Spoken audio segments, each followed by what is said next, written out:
the ICE raids. If ICE shows up, do not resist, claim your rights. Know your rights, shh, stay silent. Request a lawyer. Todos unidos, jamás seremos vencidos. Stay safe. And even those who were out of step with what we are advocating, peaceful protest, did not create any violence. Nobody was shot, nobody was killed. Get it in your head. And so, when martial law is called, what are you going to say? I missed the point. Don't miss the point, you all. Don't think that somehow, because they called out the National Guard, there was violence. There was no violence. I was on the street. I know.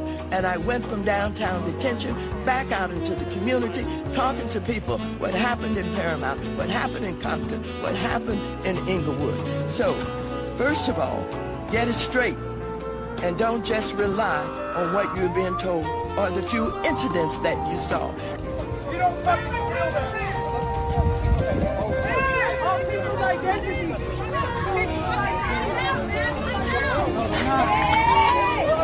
Hey, look!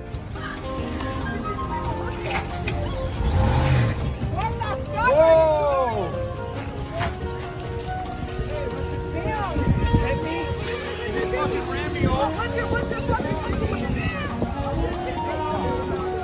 Oh, hell no. This is, oh my God.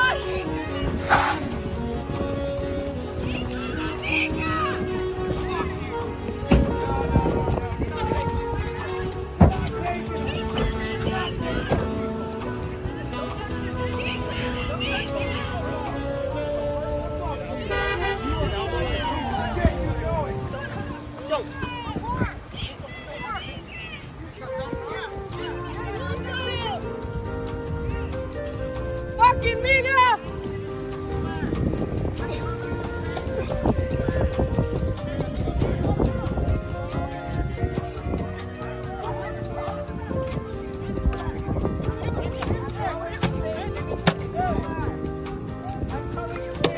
Get back. Get back. Get back. Get back. Get back. That was the key! Fucking media! Fuck you guys! Fuck you! I'll Break him more, bitch! Which one? I'll break him more, bitch! I'll break him more!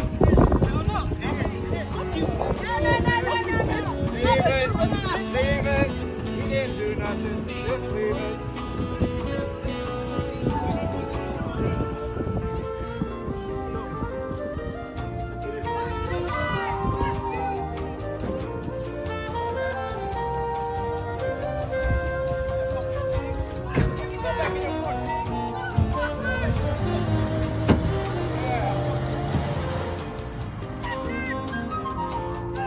The LA County Police say that they have it under control. Carrying a flag is not illegal, as you know. What did happen in 1992 was so different from what we're seeing now. I mean, that was a real riot. Video after video has shown that these agents are the ones provoking protesters and also making up, aggression by these protesters that later video shows people were not aggressive. We are having an administration that's targeting peaceful protests, people that are there to protest. The president is sending the National Guard because he doesn't like the scenes. He doesn't like the scenes of people peacefully protesting. Unrest is isolated. LA is home to millions of people, most of whom are having a normal day here on Sunday. You know, you've heard reports that there are riots on the streets of Los Angeles. That is not what's happening across the city of Los Angeles. Governor Newsom's right. There wasn't anything like a riot happening on Friday, Saturday. We just witnessed a protester thanking a National Guardsman for his service here in California. LAPD, by most estimates, had this under control last night. No, I don't think the National Guard is needed now. Things in LA are calm. There was a protest that got a little unruly late at night. There have been no violence where anybody that was protesting hit anybody, shot anybody, threatened anybody. Nothing has happened. What is just a bunch of people having fun watching cars burn. Most of those demonstrations were very peaceful. They were chanting, they were shouting. People were driving by, honking their horns. I know, and these people are having at this. That's what happens to my kid. But you can if you could just move off the way. You're not going to. How is this a peaceful protest if there's nothing to do? No, it's not. How do you white people feel about stopping a black woman from going to work? Oh no, not work. I care so much. So you don't care about stopping black people from going to work? Look at this line that you guys are causing. I'm not causing no problems. I'm not trying to. We're just trying to leave.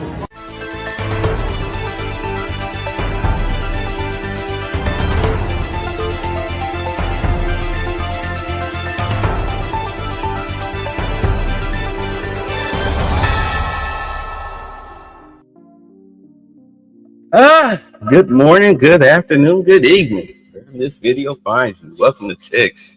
Yeah, I had a busy Friday. Okay, I mean, Jesus, time waits for no one. But here we are, 11 o'clock in the morning. We're gonna get this covered because some big news dropped yesterday. Let's set the stage here. So Trump teamed up with Caroline Leavitt and finally went to the podium because he's back in the White House. And boy, did he have some wonderfully delicious things to say. And let's go ahead and get started with that. Not going to waste any time more than I have. Let's go.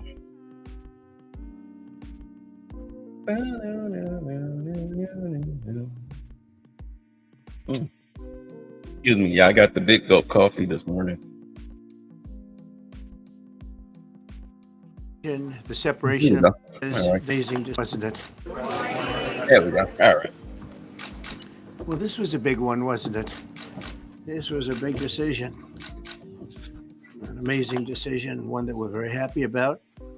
This morning, the Supreme Court has delivered a monumental victory for the Constitution, the separation of powers, and the rule of law in striking down the excessive use of nationwide injunctions to interfere with the normal functioning of the executive branch.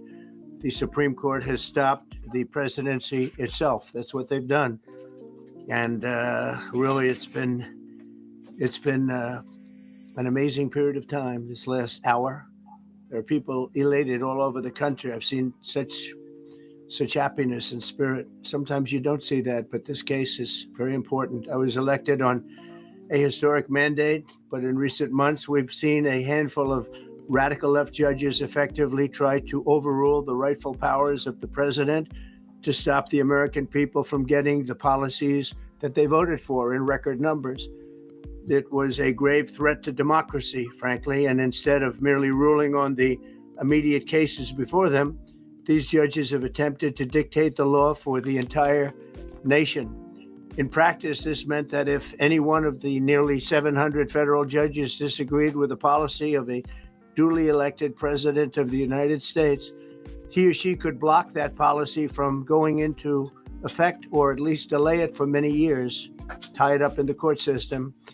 This was a colossal abuse of power which never occurred in American history prior to recent decades. And we've been hit with more nationwide injunctions than were issued in the entire 20th century together. Think of it, more than the entire 20th century, me. I'm grateful to the Supreme Court for stepping in and solving this very, very big and complex problem, and they've made it very simple. I want to thank Justice Barrett, who wrote the opinion brilliantly, as well as Chief Justice Roberts, and Justices Alito, Gorsuch, Kavanaugh, and Thomas. Great people. Thanks for this decision, and thanks to this decision, we can now promptly file to proceed with numerous policies that have been wrongly enjoined on a nationwide basis. And some of the cases we're talking about would be ending birthright citizenship, which now comes to the fore. That was meant for the babies of slaves. It wasn't meant for people trying to scam the system and come into the country on a vacation.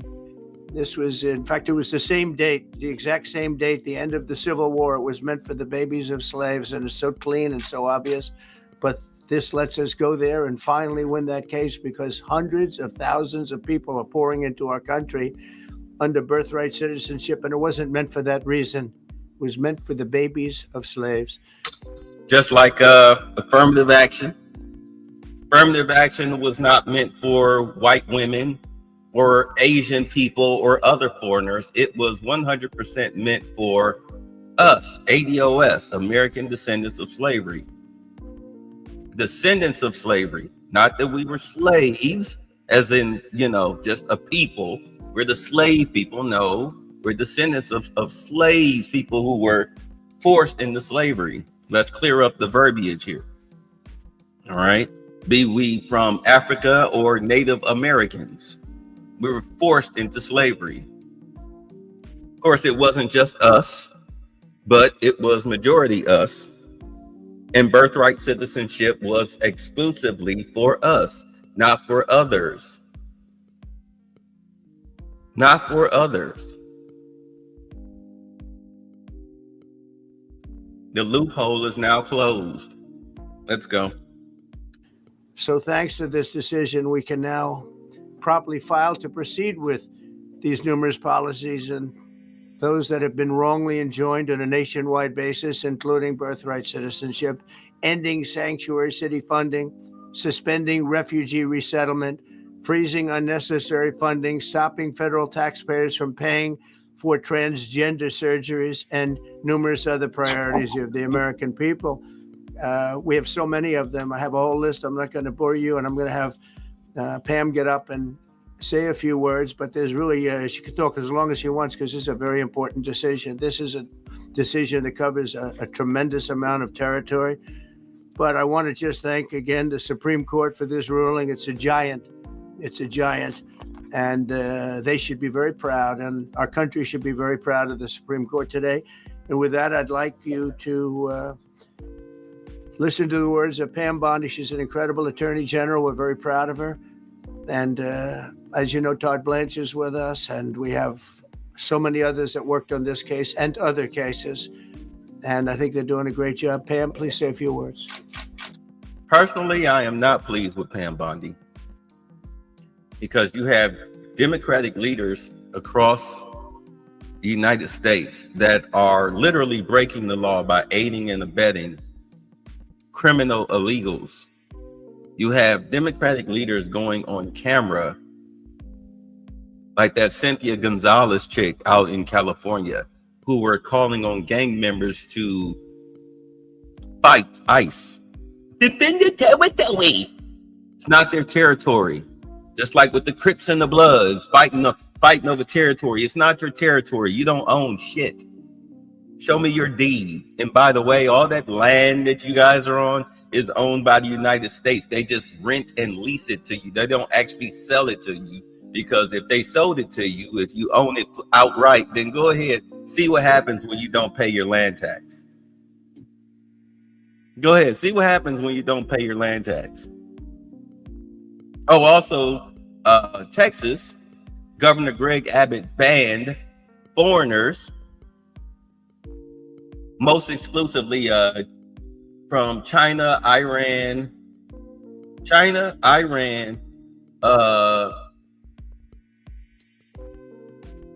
who else?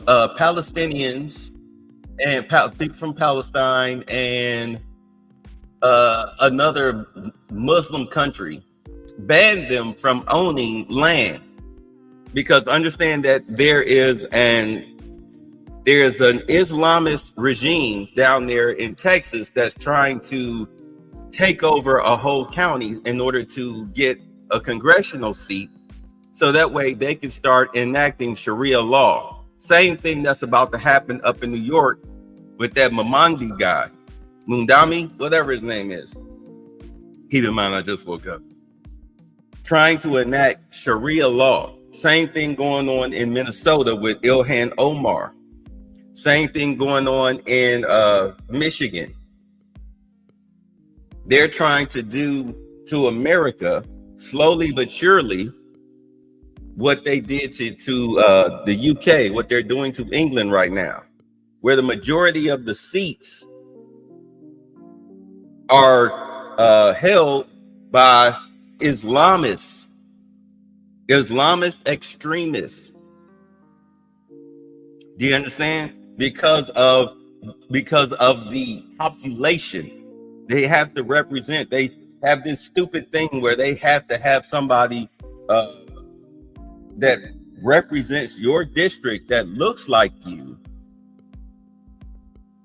hold a congressional seat or hold a seat in office. That's ridiculous. That's ridiculous, especially when they're people that you have to grant citizenship to. They're not birthright citizens. They're just people that you granted a citizenship to.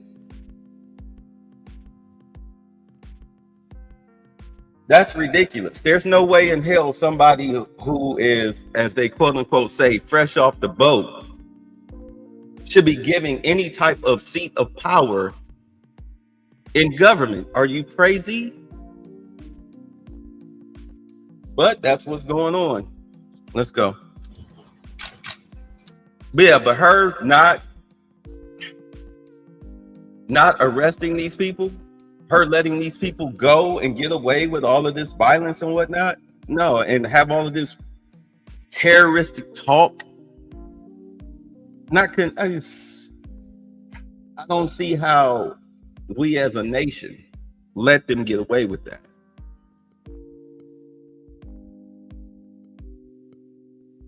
Let's see, Chris Carter, what did he say? So the only time you talk about slavery or black consciousness is when you're justifying something Trump did or said. SMH. Bruh, Chris, if you're still here, press 1. But I'll answer your question anyway. Bruh, I'm 53. I'll be 54 this year. I've been talking about black consciousness since I was 15 years old. Do you even know what the word consciousness means? Do you understand that people grow in their thinking? It's called wisdom. Now, if you want me to sit up here and just cry racism every other day, every time I make a video, go watch Tariq or somebody. I don't have time for that shit.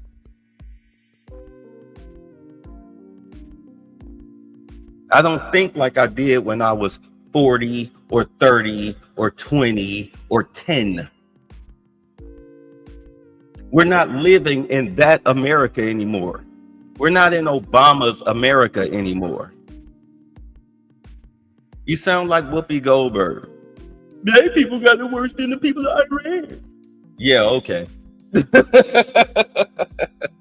Okay. Yeah, they stab out the eyes of women for showing their hair in Iran. When's the last time a black person got their eyes stabbed out just for showing their hair or committing an infraction?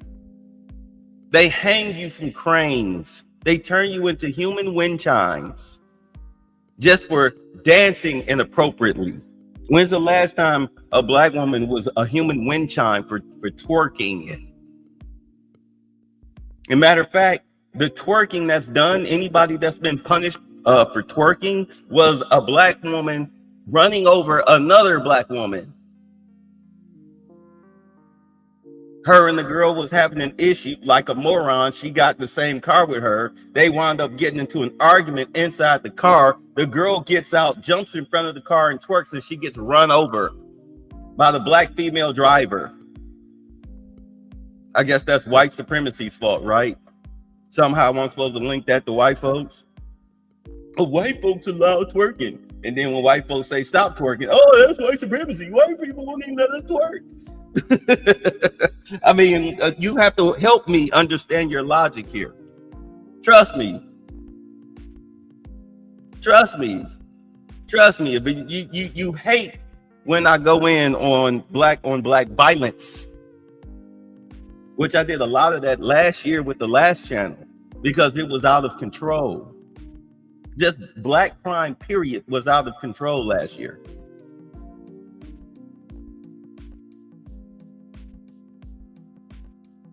So you're going to have to help me understand your point. What's up, Carlton? You say Americans wouldn't survive under Sharia law. You can't curse, fornicate, or disrespect your parents. Right. Go ahead and steal. Go ahead and steal. See what happens to you. You can't even hold hands in Iran. They throw you in prison. You know what happens to women who violate little infractions in Iran? Like if they decide to make you a human wind chime and you are a virgin, they de-virginize you first. So that way you don't get to, quote unquote, go to heaven.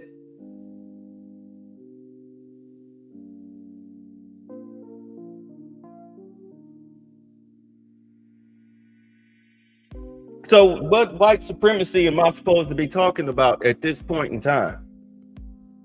Matter of fact, show me the white supremacy in this point in time. Show it to me. Show me the white supremacy.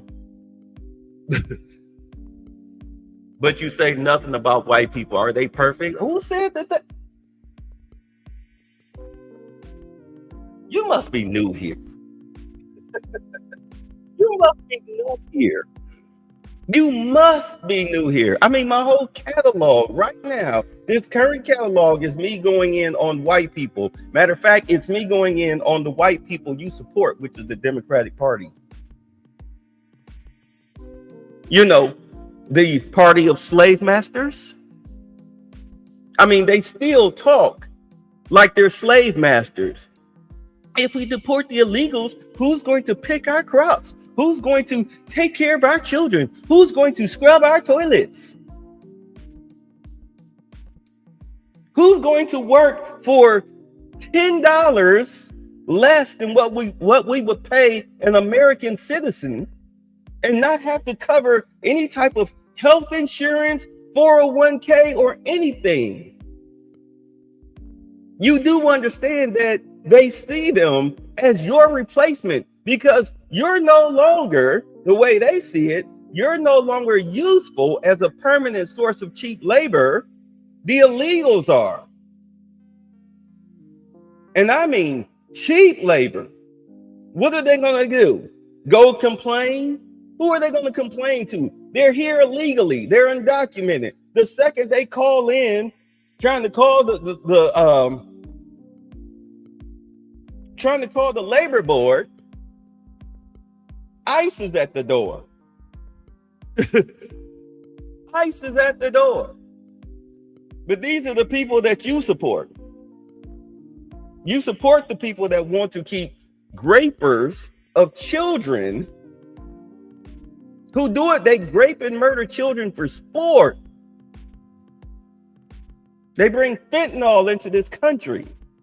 They undercut you. You wonder why stuff is so high? Because of theft. Theft and overcrowding.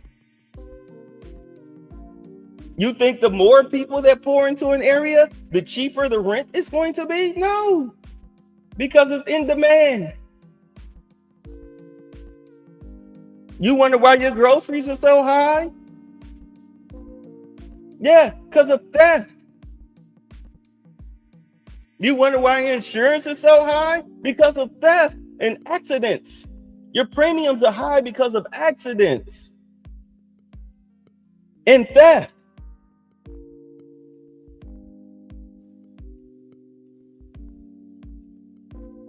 The hell are you talking about? You wonder why grandma's Social Security check, when they get that annual raise, you wonder why it's so high, why it's so low? She getting $1,500. All of a sudden, she get the raise, the cost of living raise, and it's only bumped up to maybe $100 when it should be more than that, because you have illegals in the system, draining the account. Not to mention the deadbeats.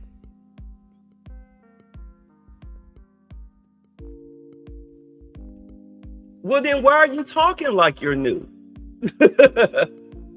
You say, what about $50 haircuts? I don't know, bro. I've been cutting my own hair for the past 10 years. I couldn't even tell you about haircuts. Last time I got a haircut, it was $12.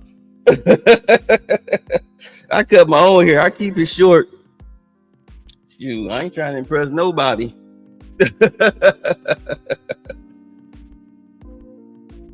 And you just heard me, and then you just heard me admonish Pam Bondi right before I even pressed the mic to get up here, you just heard me admonish her for not doing her damn job by letting Democrats, white Democrats, Hispanic Democrats, and black ones, all of them, sit up here and try to aid and abet criminal illegals. So please explain. I don't understand where you're coming from. Like I said, if you want me to sit up here and call every white person up here a cracker and a slave master and an oppressor, go somewhere else. I'm not going to do that. I'm done with all that. All that racism talk is exhausting. I am so sick and tired of it. I'm tired of it. I've outgrown it.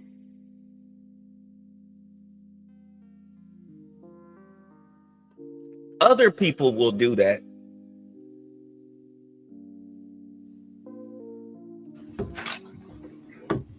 Thank you, President Trump.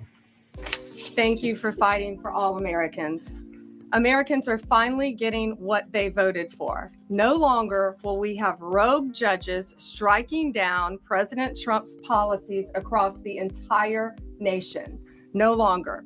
Today, in the 6-3 opinion, Justice Barrett correctly holds that the district court lacks authority to enter nationwide or universal injunctions. These lawless injunctions gave relief to everyone in the world instead of the parties before the court. As the Supreme Court held today, they turned district courts into the imperial judiciary. Active liberal judges have used these injunctions to block virtually all of President Trump's policies.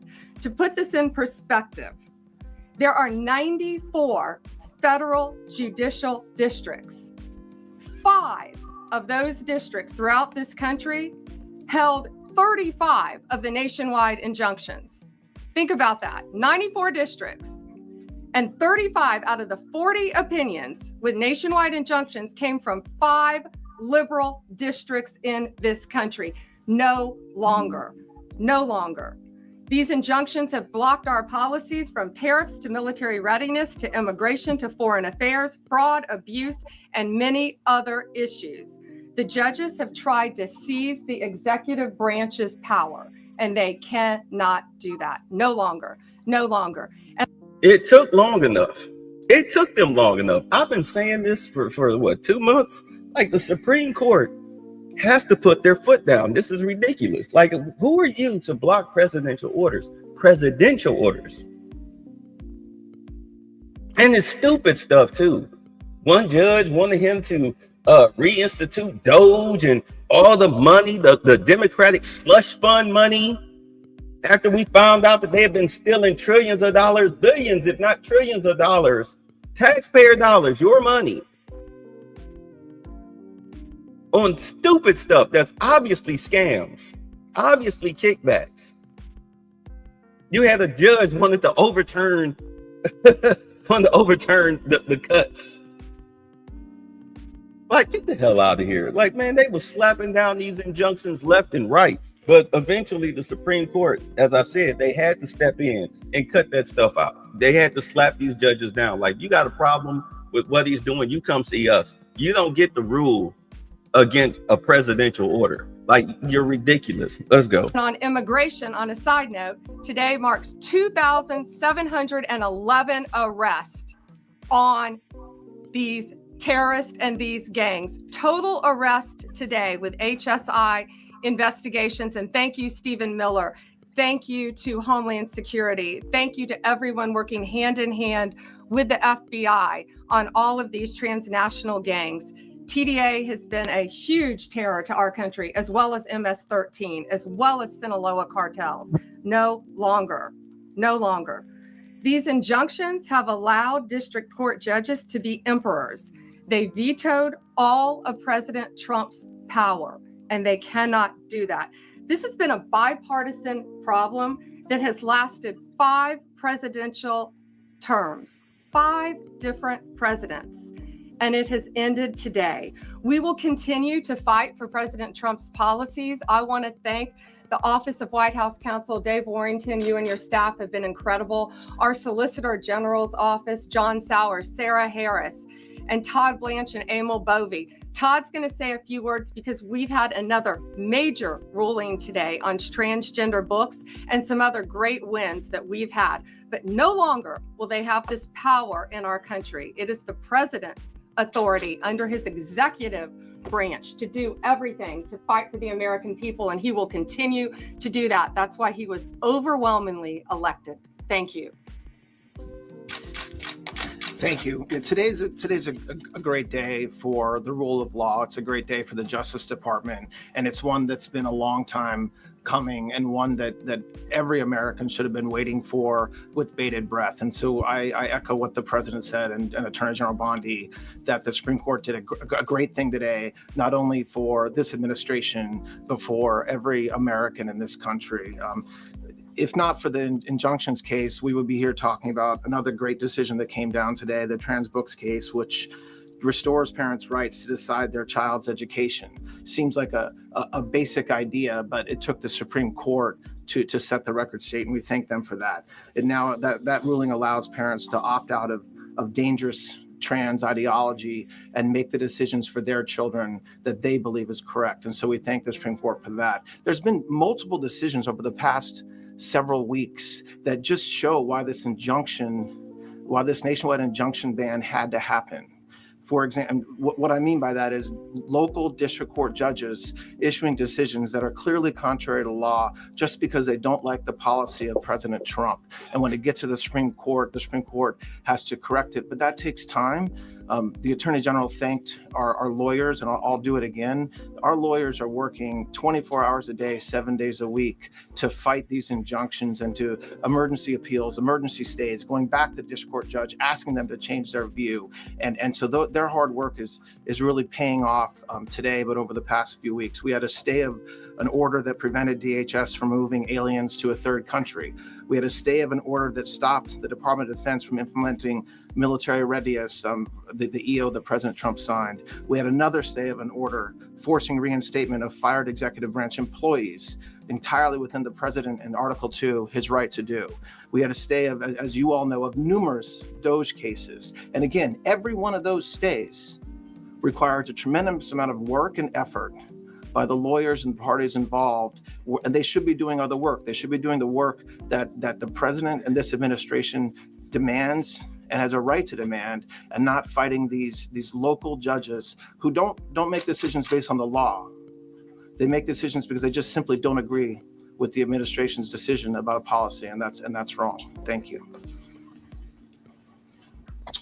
Any questions? Yes, for Pam, please. Go ahead. Sure.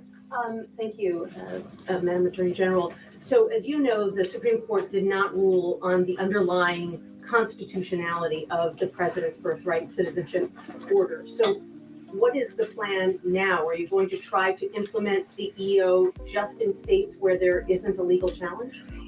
All right, so let's do the head count, since you're always here and worried about racism, because I even get asked this, and even I look at it. Let's look at the head count here. So you got a sister, you got another sister here, even though she may be of mixed heritage. You got what looks to be a mixed heritage brother here. You got a definitely an American brother here. Please don't tell me that's what is with this cut, my brother?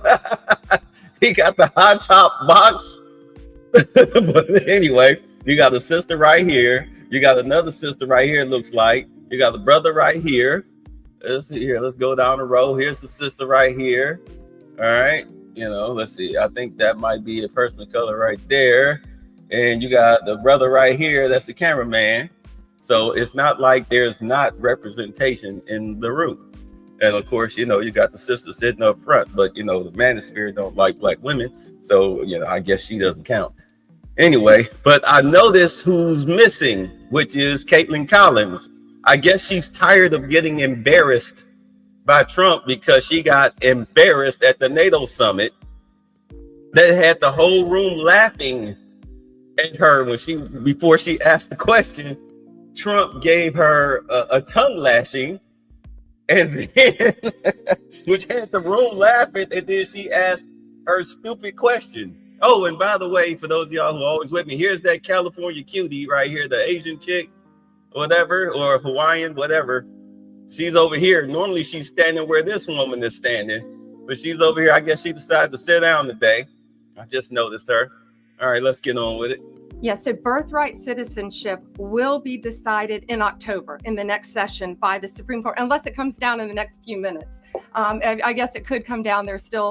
I think they're still deliberating right now on some cases. As you heard, we just got transgender books, which is a huge win, but most likely that will be decided in October in the next session. However, it indirectly impacts us because, as you correctly pointed out, if there's a birthright citizenship case in Oregon, it will only affect the plaintiff in Oregon, not the entire country. So yes, it's indirectly, but that's pending litigation, and we're waiting on that in the next term. And how concerned are you that the Supreme Court will come back and determine that the executive order is unconstitutional? Oh, we're very confident in the Supreme Court, but again, it's pending litigation, and that will directly be determined in October, but it indirectly impacts every case in this country, and we're thrilled with their decision today.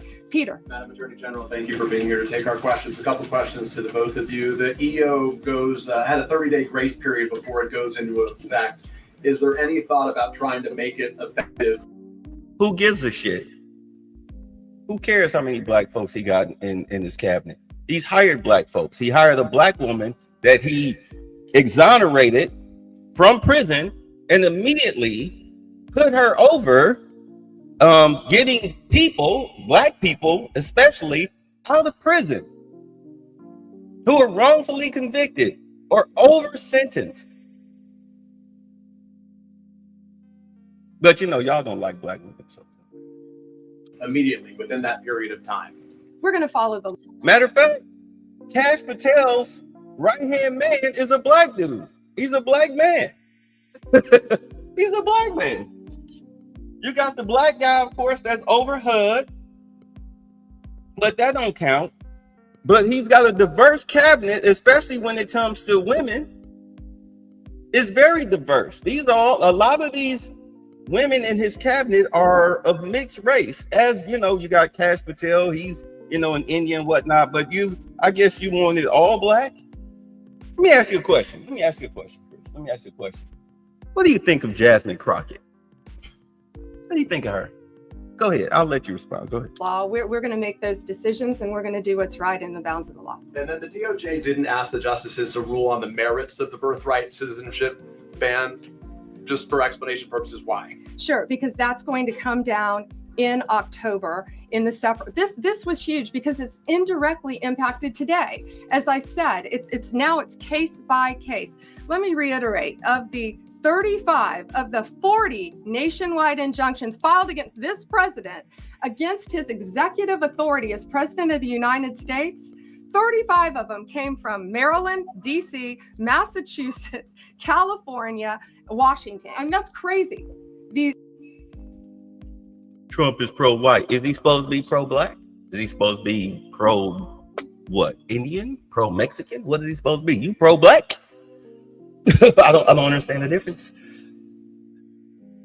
These 5 districts. So yes, it indirectly impacts us. It will be a separate decision in October. Next question. Thank you, Mr. President. A question for you, sir. Do you believe this ends the power of the lower court judges to stop your agenda? Do you see this as a full green light for your agenda going forward? Well, you'd have to really speak to the lawyers about that. But this is really also a decision based on common sense. It didn't work the other way. It was a disaster where somebody from a certain location in a very liberal state or a liberal judge or a liberal group of judges could tie up a whole country for years because their decision would sometimes take years to overturn. We've overturned many of the decisions, but it would take years to do it. And we have to act quickly when it comes to illegal immigration. We have murderers, killers, we have drug dealers, we have what they've allowed to come into our country.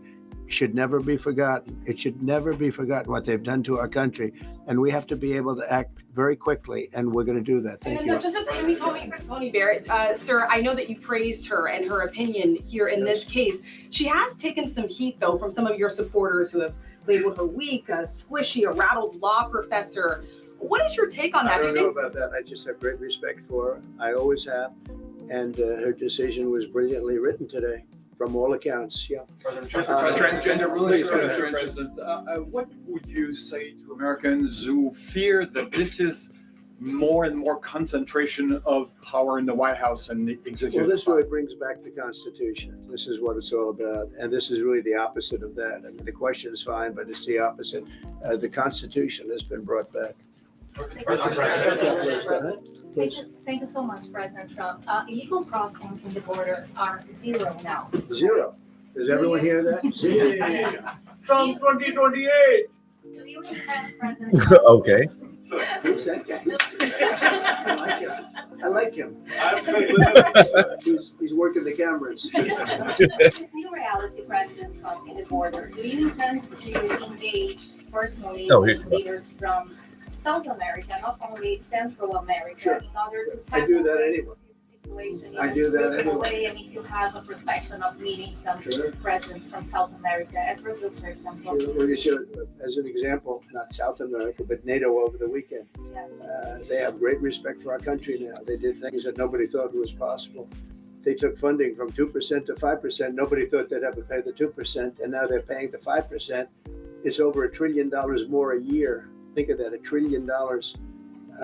Nobody thought that could happen. That's a different group of people, different countries. But we get along with a lot of countries.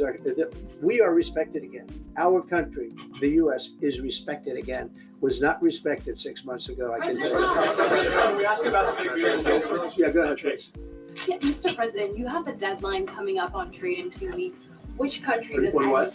on trade, on tariffs? Yeah. Sir, which countries, if any, are close to agreements with the administration? Well, that's an interesting question. We've made a deal with China. We've made a deal with probably 4 or 5 different countries. With the UK, it was a great deal for both. And we're in the process of making some others. But ultimately, in fact, Scott is here. And Howard Lutnick, these 2 guys have been doing an incredible job. And the people that work with them have been doing an incredible job. But, you know, we have 200 countries. You could say 200 countries plus. We can't do that. So at a certain point over the next week and a half or so, or maybe before, we're going to send out a letter. We talked to many of the countries, and we're just going to tell them what they have to pay to do business in the United States. And it's going to go very quickly. But some of the bigger countries, so India, I think we're going to reach a deal where we have the right to go in and trade. Right now, it's restricted. You can't walk in there. You can't even think about it. We're looking to get a full trade barrier dropping, which is unthinkable. And I'm not sure that that's going to happen. But as of this moment, we've agreed to that, go into Indian trade. We're going to be trading in China. That's going to come a little bit down the road, but we're going to be trading in China. We have a lot of great things going, and we're getting along with countries, but some will be disappointed because they're going to have to pay tariffs. And we've taken in already hundreds of billions of dollars in tariffs. No inflation. The only problem we have is we have a Fed guy that doesn't understand what's happening, and it would be great if he'd lower the rate because we'd be able to borrow a lot cheaper. And I'm glad he brought that up because I know this is the broken record section. Keep talking about how these Trump gold cards, they're selling them to corporations and private individuals from foreign nations at $5 million each. At last count, which was back in March, May. Let me see. Hold on. As of, let's see. As of late May, early June, over 1,000 corporations have bought these cards, as well as private citizens. Now, all of these people, of course, will be vetted, but the purpose of the Trump gold card, the golden ticket or the gold card, is a preemptive strike for corporations to avoid the tariffs. That's why he put it out there. I mean, if you know anything about business, you put it out there. This is the original offer. This is how we're doing it. You're going to pay this percentage, and then you pull it back. You and you let them get the scrambling and wanting to talk and everything, and then you pull it back. This is why you have Kelly and the prime minister of the UK and whatnot. This is why and Sweden. This is why you had these people coming to the White House, trying to strike up deals. Like, hold on, let's talk about these terrorists face to face. Now, the tariff deadline is July 8th, but they're talking about, or at least he's talking about, pushing it back a little bit further, because you got a lot of these people that are trying to get out of the deals and work out deals with their government in order to open up businesses, factories, manufacturing plants here in the United States. And the deal is, for corporations, if you buy the gold card, you have to build your factories and your office parks from scratch, which employs Americans. And no more of this undercutting. This is one of the other reasons why you're getting rid of illegals. You're not hiring these people. These jobs are for Americans, making grown man American wages.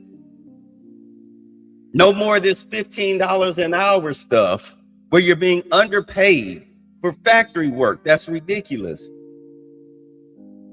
You're being underpaid for white collar work. That's ridiculous. Nope, you're getting full benefits and everything. Adult pay and full benefits from foreign companies, also American companies. They really need to start fining these corporations for hiring illegals. I guarantee you, Jose will be out of a job real quick if you started fining corporations $5,000 per illegal that they have on their books. We catch you, we fine you.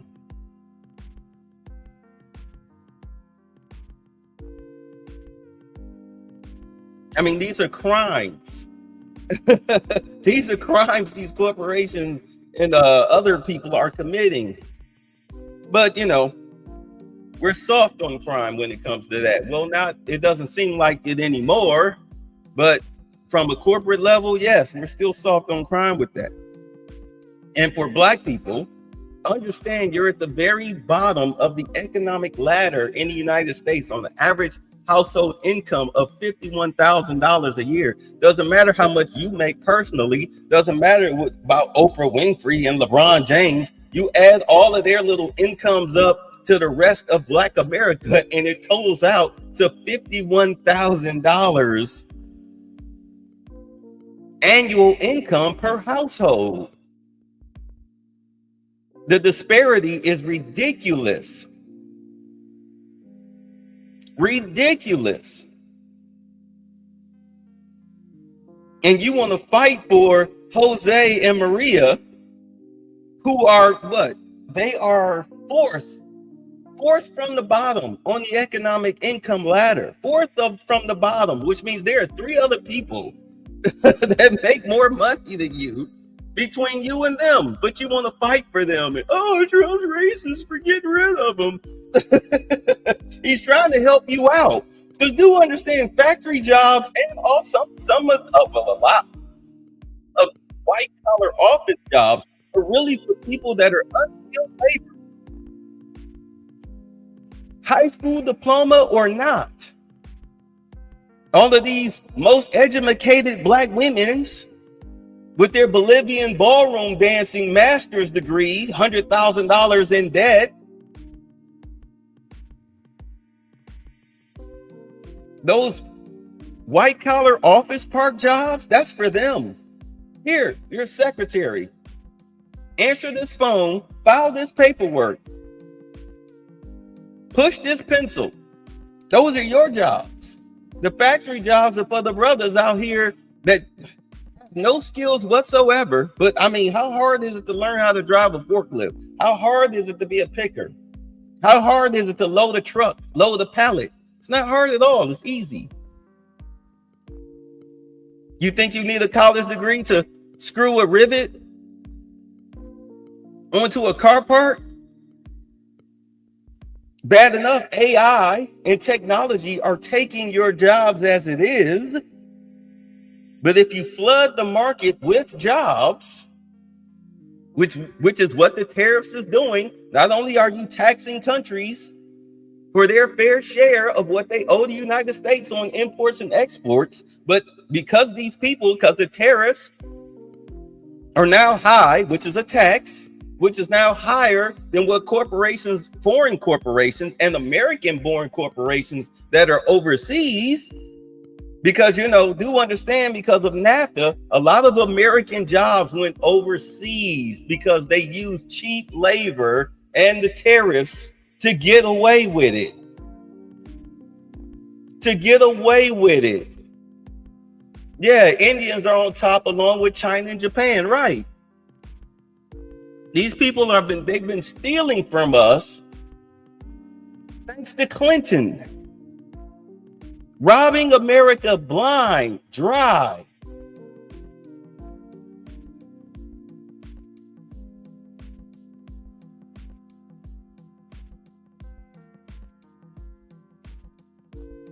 Yeah, sorry, I was reading. But so you say crockett is a poison, a goddamn plague, disease produced by the black gynocracy, a useful idiot of the liberal leftists. Yes, yes, yes, yes, blood boiling. Yes, she is. I thought Trump was going to put us in concentration camps with Project 2025. Remember that? It's almost July and he hasn't rounded up black people yet. You know what? I'm going to say this about, because I mean, if this is the black fear about Project 2025, I'm going to tell you exactly who should be rounded up and put in the camps. All of these little YNs who are out here who think robbing, stealing, and killing is fine.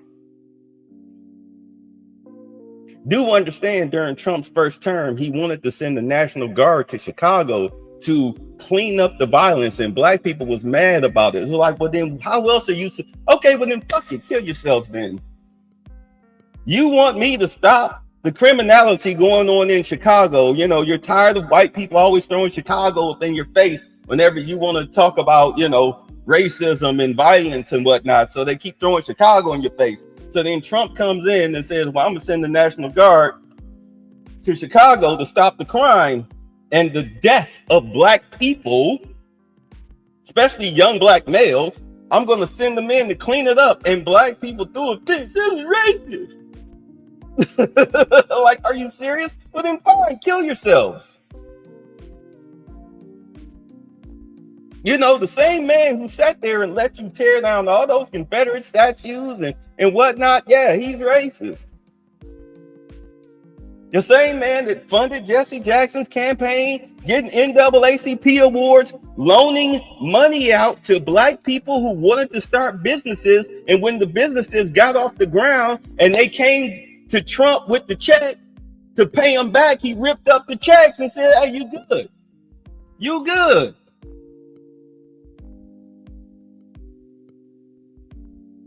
And we don't want to talk about that. We don't want to talk about how we condemned the white supremacists who, by the way, for the record, just so y'all know, the only white supremacists that showed up to fight black people from tearing down Confederate statues were Democrats. Republicans don't. Why the fuck would a Republican want to get in the way of you tearing down the statue of people they defeated on your behalf?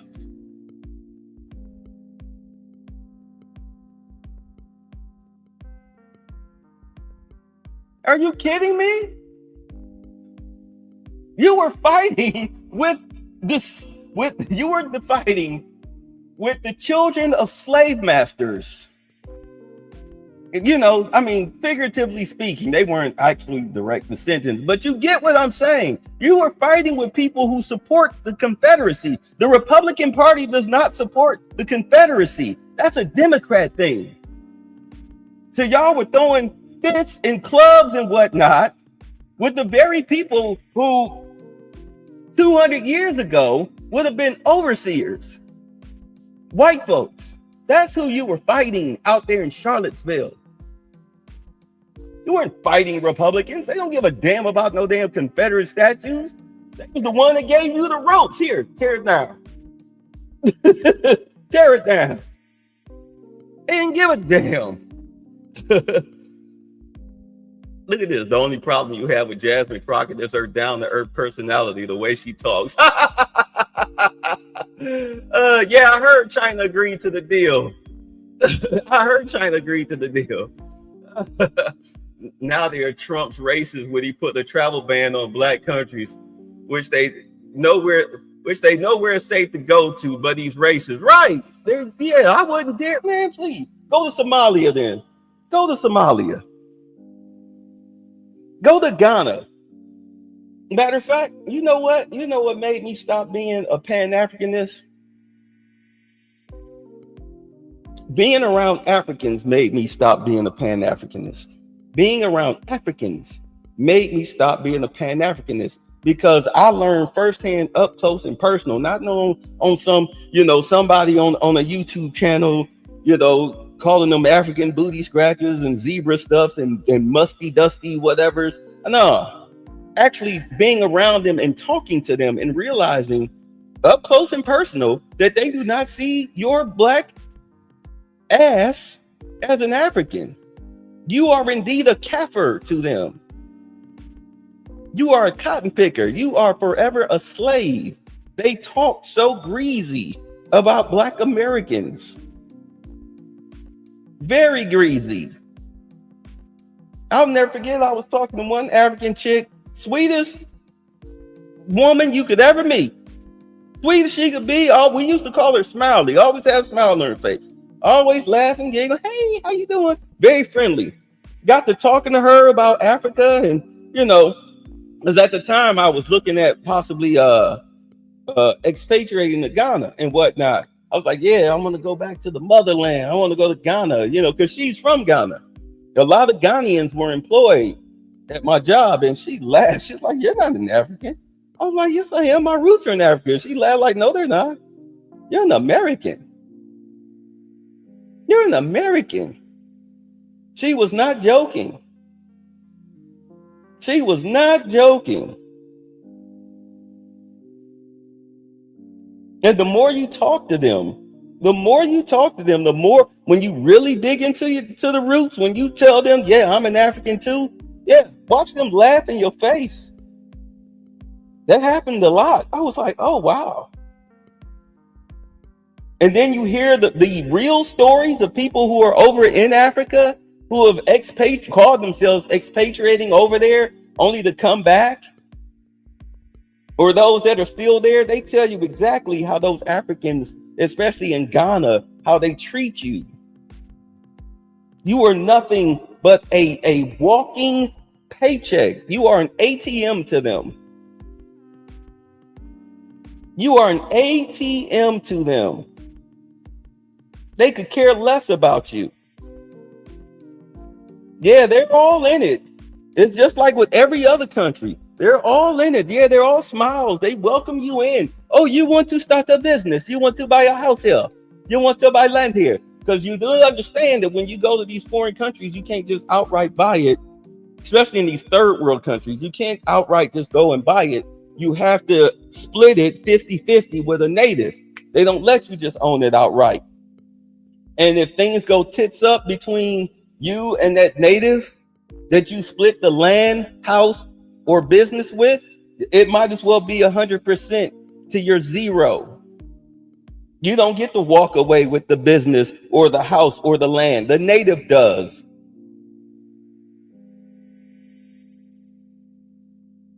They own it flat out. You get nothing. You get nothing. Absolutely nothing. I have a friend that's over in Ghana right now.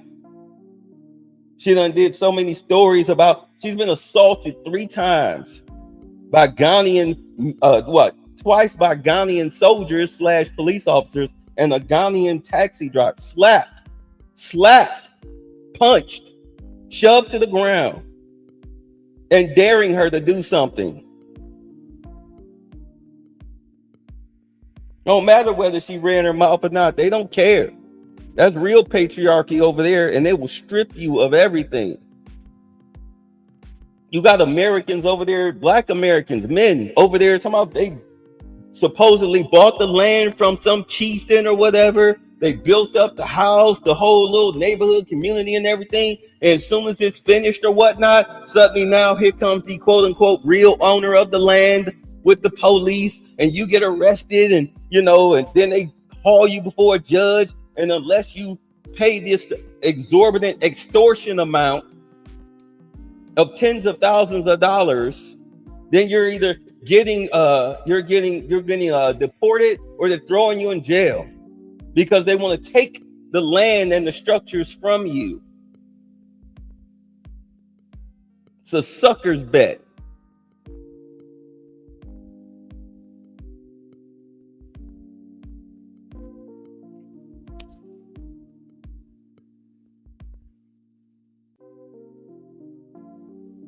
Yeah, meanwhile, these black countries are killing black Americans. Go ask Africa, right? The same man, rappers can't keep his name out of their mouths, right? They all love Trump this, Trump that. Y'all loved him up until he started running for president the first time. Bro, no one wants to buy the shithole hut as their property in Africa. Bay, I thought you was a political, but you obviously sound like a conservative Republican. Well, Chris, let me ask you something. If America go tits up, where you gonna go? This country fails and falls and turns into a literal third world country. What you gonna do? You can't even survive 10 minutes without the internet. What you gonna do? You like your DoorDash. You like your cable. You like your lights on whenever you want to flick it. You like your freezer and refrigerator running 24/7. You like your air conditioning.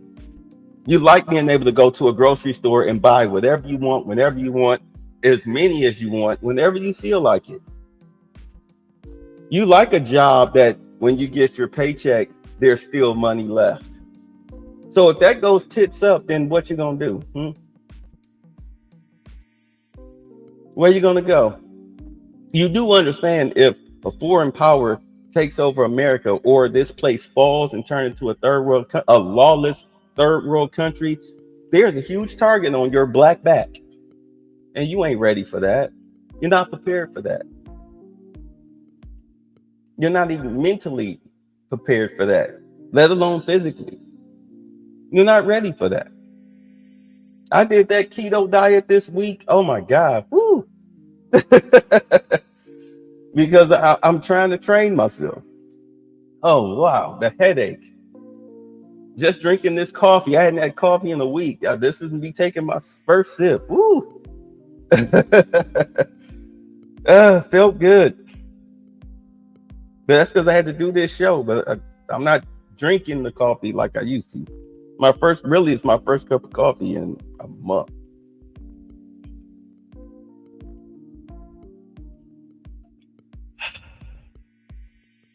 Yeah, and as a man, you should be conservative.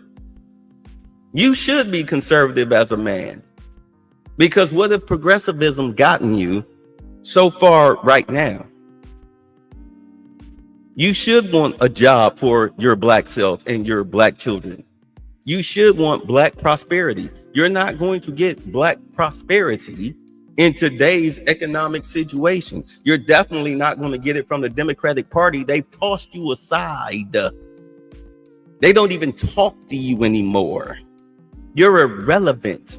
All y'all can do is sit there and scream racism every time something doesn't go your way, like a woman. Figuratively speaking. Today's black male acts like a female. I didn't get the job. It must be racism. Why you pulled me over? I was only doing 50 and a 25. You racist. Carmelo Anthony. Oh, he was defending himself. No, he wasn't. From what? Being told to leave a tent he wasn't supposed to be up under. And if you actually look at the school rules, he wasn't supposed to be there in the first place. Stay in your designated area. He was trying to get out of the rain. I didn't know rain would kill you. Walk yourself over to your own tent. You'll be all right. You're supposed to be a big, tough football player that like to fight in school. You sitting up here bringing weapons to school functions. School functions. Didn't matter whether he was on school grounds or not. It was a school function, and he's bringing a knife. Who the hell does that? Do understand he's going to prison, as they now want 1.3 million because of his goofy mama and his weak ass beta male daddy spent up that money. Now you want 1.3 million, which they're not going to make. They put that up 2 weeks ago and they raised about $3,000 more from the last time. From 2 weeks, they've raised up $3,000 more. Yeah, because people have realized that this is a grift.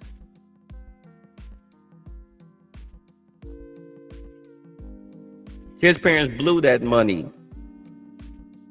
I guarantee you in 2 years, they'll be out of that house. They'll be out of that house within 2 years, if not less, because they burned right through it. And that comes from financial illiteracy. They don't give a damn about that boy.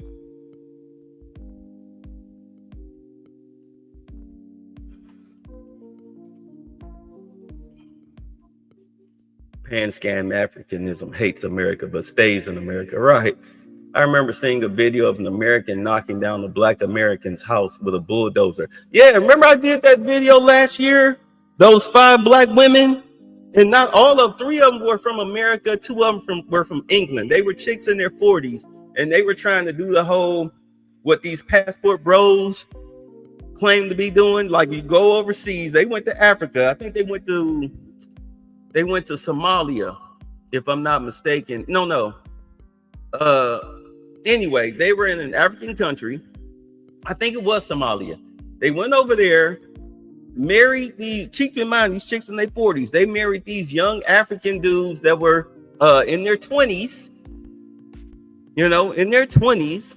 They're a starving nation. So, of course, you know, these brothers are all muscle, running around with their shirts off. So they married these boy toys or started dating these boy toys so they could get land rights, business rights, and home ownership rights. And the second that they got themselves established, they kicked the dudes to the curb. And all 5 of them, of course, are dead now because those Somalian males that they used for their resources took them out.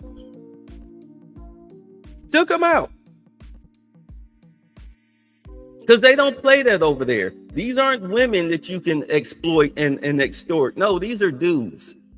That's real patriarchy over there.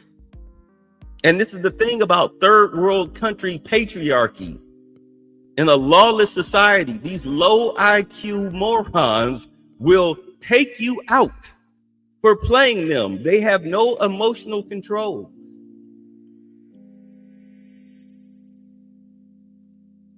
You have dishonored my family. Go get Fifi, go get the lion. Don't play with you over here. Meanwhile, the black community in America is a zombie community. Their wealth gap is, what is that? 0%. To be honest, I'm trying to prepare for it. Yeah, I mean, you don't want to prepare for it, but you have to. Today's black people are not built like our ancestors. If an EMP hits and the power goes out, we're cooked, unfortunately.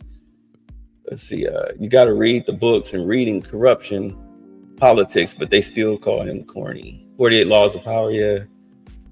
That's why BRICS is around the corner and not one of these pro cracks even mentioning about BRICS. That's why Trump, you bring the manufacturing jobs back with the tariffs. So therefore, you rebuild America's economy. All right. Instead of a deficit, you build a surplus. It's going to take a minute, but you rebuild that surplus. You pay off the debt, rebuild the surplus, and you offset BRICS. That's why the South African president, that's why he came here trying to be a part of that mineral deal. He's trying to play both sides of the fence, because understand that South Africa is part of BRICS. So he was trying to play both sides of the fence. He wanted that American dollar, and he wanted that BRICS dollar. Well, Trump was like, no, not until you clean up your act. You have to stop the racism in South Africa. Stop the violence. You know, that low IQ stuff going on in South Africa? Yeah, you got to stop that. You have a person in your cabinet that's sitting up here saying, kill the farmer. If 87% of, or 78%, whatever, are white farmers, and you got some black dude saying, kill the farmer, then who is he targeting? You got to cut that out, bro. What is you doing? This is a cabinet member. What are you doing? This is in your parliament. What are you doing? It's like Jasmine Crockett. Why is she here?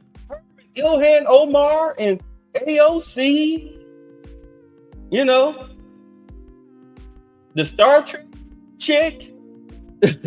What are you doing here? We did the video the other day where the brother little sissy boy got called to the carpet for doing all that racism talk, and he couldn't even defend himself. You gonna talk all that racism crap? Stand on it. You face to face now with the white boy. You face to face now. Congressional meeting with the white boys. Go ahead, talk that racism shit in his face. Instead, you trying to talk around it. I didn't say that. I didn't. Is this on the right? I didn't say that. I didn't say that. Then what did you say? Because we got your tweets. We got your videos. What did you say then? If you didn't say it, then what did you say? Yeah, exactly. Say it to my face.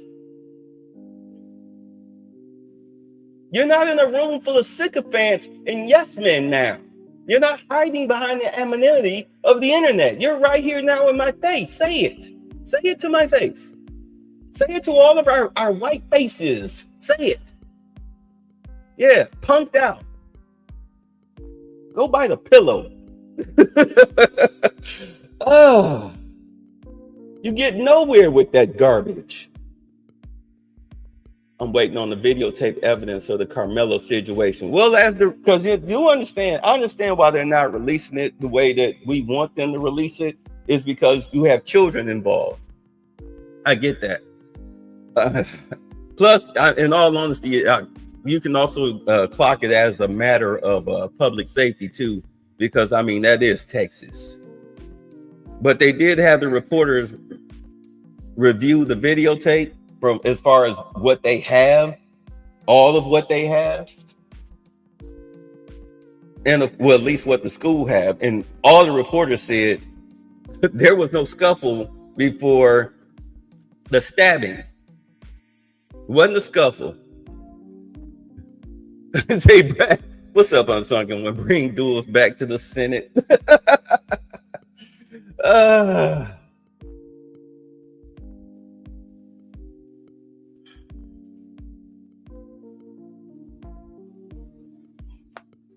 I mean, Jesus Christ. I mean, racism it's been so eliminated since 2020.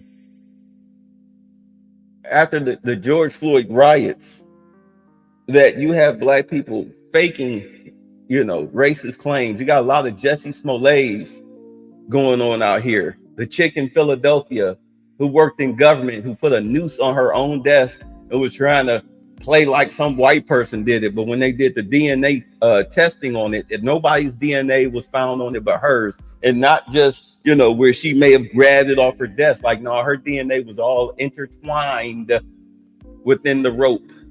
Nobody else's, just hers. You got a mayor or mayoral candidate, a black dude, called in a racial bomb threat from his own phone. From his own phone, called it into another phone, called in a bomb threat with racial slurs and everything, faked it. You got out there in Denver, you got a black dude and a bunch of school board members who are now being sued federally because they tried to frame this white woman, the black dude, who's of course a Democrat, running around here in dashikis and shit, because the white woman told him to stop interrupting the speakers who were speaking at the school board 4 days later, he tried to charge her. She assaulted me and called me the N-word when there's a whole video of the whole exchange, and she didn't even touch him. What she said to him was, stop interrupting the speakers. Because every time somebody went up there to speak against the school board, against what they were pushing, he was interrupting them. You know, like he was on the Abby Phillips show. And she told him to stop doing that. So 4 days later, he made up this lie that she assaulted him and called him the N-word. And the school board committee members backed up his claim. She got arrested. And after spending thousands and thousands of dollars trying to get the videotape of the whole event, come to find out, all she did was lean over to him and told him, stop interrupting the speakers. Even when she was up at the podium, she told him, hey, look, stop interrupting me. So now she's suing the school board and him. And she's going to win too. Yeah, use his own phone. Yeah, it wasn't a scuffle. Let's see. Now they're calling Clarence Thomas Republican court judge because Negroes on the Democratic Party is under black women booty hole to get her permission, yet don't have a power to make a case. Right. It's all based on feelings. All right, let's get back into this, y'all. I'm sorry. It's just I'm freestyling, but it's like black folks, we got to stop playing victim. We self-victimize. We self-victimize. We're so trained to self-victimize. It's pathetic. It makes us look weak and pathetic. And then you wonder why nobody respects us. You let the Democratic Party, the party that put you in economic slavery through the welfare system, put you in economic slavery, you forever let them feed you that you're a victim. And if you go against them, then suddenly white people will call you a coon for going against their belief system towards you.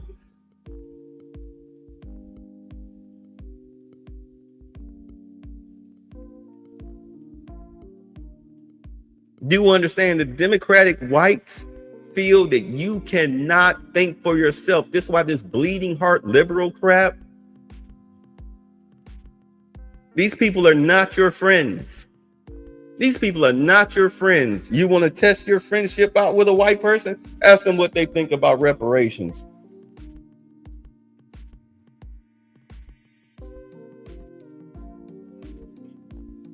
All these people talking about, we own stolen land.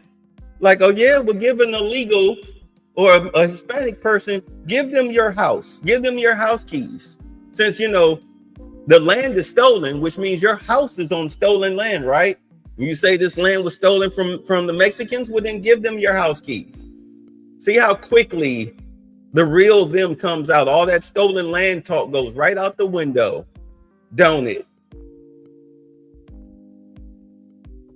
You miss me with that BS. Yeah, go ahead, please. Why don't we keep it on this subject? This is such a big subject. You know what? Trade is so big, but this, I don't know, in a certain way, this might be bigger than trade.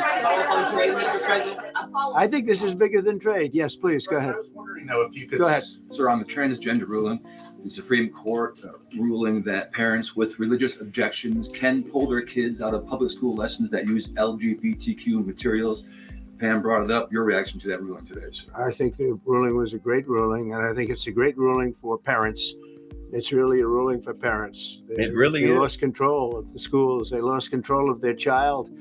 And this is a tremendous victory for parents. And I'm not surprised by it, but I am surprised that it went this far. It took us to bring life back to normal. So it's wonderful. It's parental. And I kept saying, we will give you back your parental rights. They were taken away. And this is a tremendous victory for parents. Yeah. Yeah, because in Colorado, California, and other states, As a matter of fact, that case where the black dude was saying the white woman called him the N-word and assaulted him, yeah, that was at a school board meeting where this very situation that he's talking about, well, not necessarily that, it was another matter as far as discipline. They were taking away discipline from the schools because the criminality that's going on in these schools, really across the country, but in Denver, the criminality in these schools is off the charts. And they were trying to hide the criminality going on in these school systems. You know, students assaulting each other, be it sexual, physical. They were trying to hide this. But most particularly in Denver and California, they consider you not letting your child run around playing like they're trans or whatnot, because they're trying to fit in. If you deny that, or if the kid renames themselves and you call them by their quote unquote dead name, they consider that child abuse and will take your child away from you. Do you understand? Will take your child, they consider it child abuse. Matter of fact, the school system doesn't even have to alert you to what's going on with your child in the school system. And if you disagree with what the school deems is appropriate for your child, they consider it child abuse and will take your child away from you. This was going on at the federal level under the Biden administration. You know, them Democrats whose dick you love to suck so bad. This was a federal mandate that Trump had to overturn. This is what the reason why he did away with the Board of Education, because you had federal mandates that were detrimental to the education of children. What about school lunches? That was turned over to the Department of Agriculture. The school lunch program, and with what RFK Jr. was doing, getting the chemicals and whatnot out of our food supply, that means healthier lunches for kids coming from the Department of Agriculture. So you didn't lose any food. If anything, your food is about to get healthier come next year, because they have up until November to remove all of those chemicals and food dyes and artificial stuff out of the food. So by the time your kid comes back to school in 2026, they won't be eating all of that fattening stuff. You wonder why we're the most overweight, bloated country in the world? Because it's because of the crap they put in the food. No other country is fat like us, from empty calories and carbohydrates and all of that. Maha, make America healthy again. I'm sorry, am I not supposed to be in favor of that? Am I supposed to be in favor of continuing to poison Americans? You had that moron that pulled the fire alarm last year talking about some black people die from heart attacks and high blood pressure and all that because they're getting called the N-word all the time. Bro, I haven't been called an N-word by a white person to my face since I was 13 years old. And I lived in Ohio. Okay, I lived in Columbus, which is majority white. In fact, the last, 4 or 5 years I was in Ohio, I lived on the majority white side of Columbus with Trump signs up and down the yard, and nobody called me the N-word to my face. And I used to walk to the store and back down my street. Nobody bothered us. How many times I fell asleep on my front porch? I wake up 2:30, 3 o'clock in the morning. Oh shit, damn. I didn't mean to fall asleep outside out here. Nobody bothered me.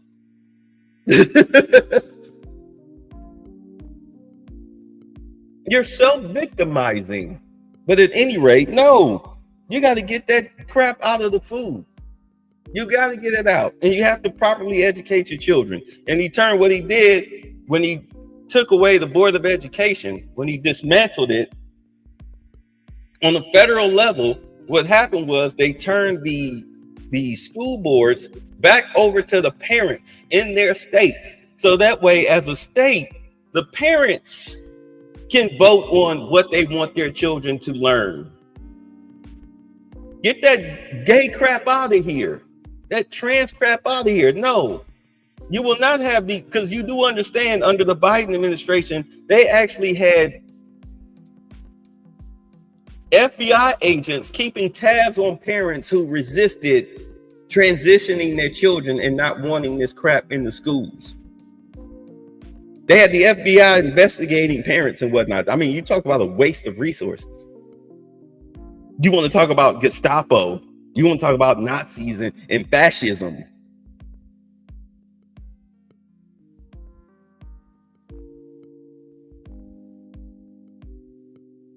So now parents are in control of the school board and their children's education, what they want them to learn without federal interference, without local government interference.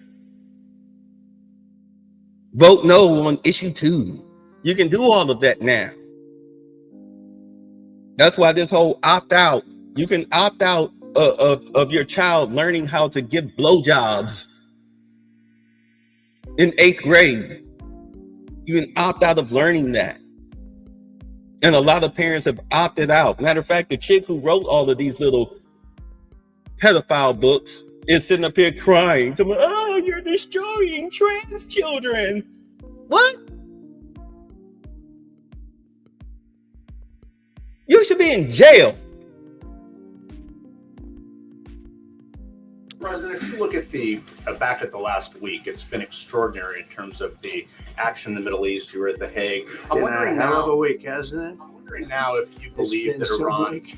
I'm wondering now, sir, if you believe that Iran has given up its long history of ambitions with nuclear weapons, or what you would like to see from them to prove that they do, and what type of meetings is your administration looking for next week with Iran? So Iran wants to meet. As you know, their sites were obliterated. They're very evil nuclear sites. They were now has been proven. We had some fake news for a little while. The same people that covered the Hunter Biden laptop was from Russia. The same people that did 3 or 4 other Russia hoax. But on their No, wait, just listen. They came up with something that delayed the credit that our great pilots and these great what talent that was, and they hit it right down in the spot. 52,000 feet. Think of this dark, no moon, you couldn't see a thing. And they hit the refrigerator door, as they say. That's the size of a target.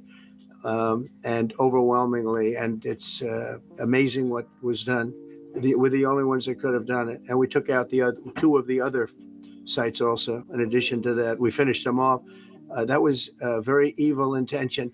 I believe that, and again, time will tell, but I don't believe that they're going to go back into nuclear anytime soon. They spent over $1 trillion on nuclear and they never got it together. And nothing was moved from the site, by the way. To do that is very dangerous. It's very, very heavy material. Those cars were most likely the cars of Masons because they were pouring concrete at the top, at the hatch, as you know, the hatch going into the nuclear site. They wanted to reinforce it, and they had some Masons there pouring concrete. By the way, that concrete was obliterated. It hit exactly at the concrete. It was, I don't think it had a chance to dry, but everything's down there. It's under millions of tons of rock. Please. Yes. Your administration has said that El Salvador is one of the safest countries in the hemisphere. So why haven't you yet canceled temporary protected status for that country? Was it part of the deal? Well, we'll take a look. We've had a great relationship with El Salvador. They have a fantastic leader. They built a massive prison system. And I don't know exactly why, but it's a hell of a system. And we bring people there, and when they go there, they don't get out. And frankly, when they hear they have to go there, they become very nice people. They become very nice people. It's a tough system, but it's a brilliant system. And it's a system done by a very, very good leader. We'll talk about El Salvador. A lot of respect. Yeah, please. Thank you. A question for you and then a question for the Attorney General. As you go into negotiations and talks with Iran, are you demanding not only that there would be no uranium production inside of Iran, but also that Iran would turn over all existing stockpiles of uranium? Let me guess, because he waited so long to call on the black guy is because of racism? Well, we're a little early for that, but something like that. Yeah, we'll do something like that. Let me say that I've been saying for 25 years, even as a civilian, you cannot let them have a nuclear weapon. And that's what happened. It's been obliterated. It would be years before they could ever get going. And I really think it's probably the last thing. They have to recover from a hell of a tough war. Would you also be demanding that the IAEA have full rights to inspect in Iran? Or somebody, yeah. Or Man, that dude's haircut is killing me, but okay. Somebody that we respect, including ourselves. And a question for both the President and the Attorney General. Under Birthright Citizenship, if this is implemented, who would be tasked with actually vetting citizenship? And how, would this be a situation where you have nurses and doctors checking for citizenship of parents? Or This is all pending litigation. It's going to be decided in October by the Supreme Court, and we'll discuss that after the litigation. If you haven't, I mean, it's simple checking citizenship. You come in as an undocumented person or an illegal, whatever you want to call them. She has a baby. Okay, here's the birth certificate. Well, it depends on the parent status. Both parents.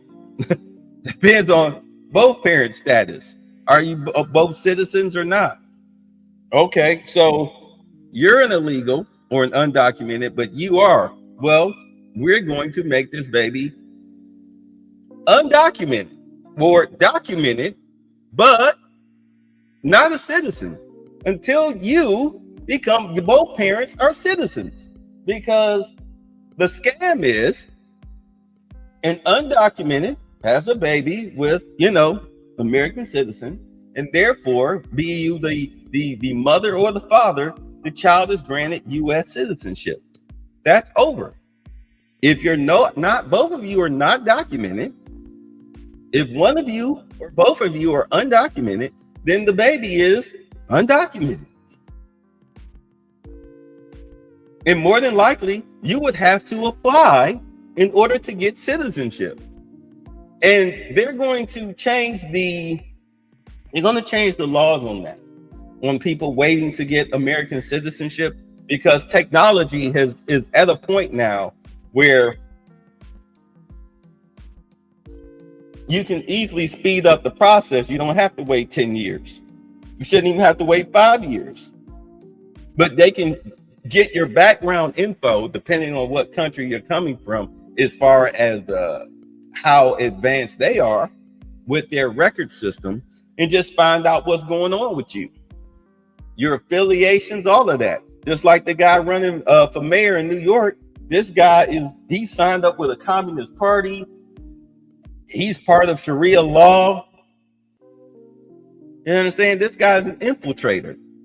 They're really talking about, it's like a real situation going on with the mayoral race, where he's on record chanting death to America and all of this stuff, even trying to wear a mask while giving one of these Sharia law speeches, fiery speeches. All of this has been turned over to this woman here, Pam Bondi, who, I feel is kind of lacking and slacking when it comes to charging politicians with crimes. The only person that right now is facing any type of criminal action is that chick MacGyver in New Jersey. She's the only one, when you have so many others who are out here committing crimes. Ilhan Omar with the whole immigration scam with her brother. Her citizenship needs to be revoked and she should be deported, her and her brother. Take your children with you and your white husband, because white people are the devil, right? But you got a white husband. Yeah, he can go with you. Or not. It's up to you. That guy, revoke his citizenship and get him to deport his ass. But no, not gonna do any of that. What? She ain't gonna do none of that. Undocumented baby, would that baby then be an enforcement priority? The violent criminals in our country are the priority now. Let me put it in perspective. Yeah, she is cute, ain't she? Today marked the 2,711th arrest in our country of TDA members, just TDA. Everyone in this room agrees they are one of the most violent criminal organizations in the world.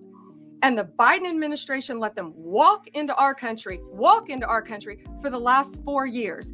2,711 of them today have been arrested in our country. That is the priority of Donald Trump. That is the priority of this country, of Homeland Security, of all of our lawyers, of FBI. That's the priority. That will be discussed in October when the Supreme Court hopefully rules in our favor, and we're very confident of that. But you should all feel safer now that President Trump can deport all of these gangs, and not one district court judge can think they're an emperor over this administration and his executive powers and why the people of the United States elected him. Wait, you say, first off, you're right. The government is generally soft on crime when it comes to politicians and corporations, right? Which is pathetic. You know, you can sit up here and give all these fiery finger waves. Yeah, we ain't talking about all these DDAs. What about these people in Congress? What about these Democrats that's calling for violence and aiding and abetting criminal illegals? What about them?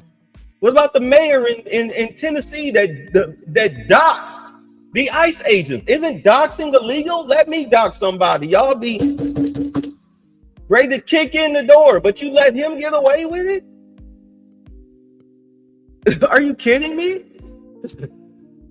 You said, did I recover the DT shooting, his shot at the Congolese reporter? Wait, what happened? I didn't know the way, man. You have to show me that one. You have to show me that one. You say, how come women don't glaze Pam Bondi? She's strong and independent. Well, according to the Democrats, Trump surrounds himself with weak women. Because, you know, they don't support men in dresses in women's locker rooms in spaces, in sports. They don't support criminal illegals that like to grape and murder little white girls. Okay, so therefore they're weak to them.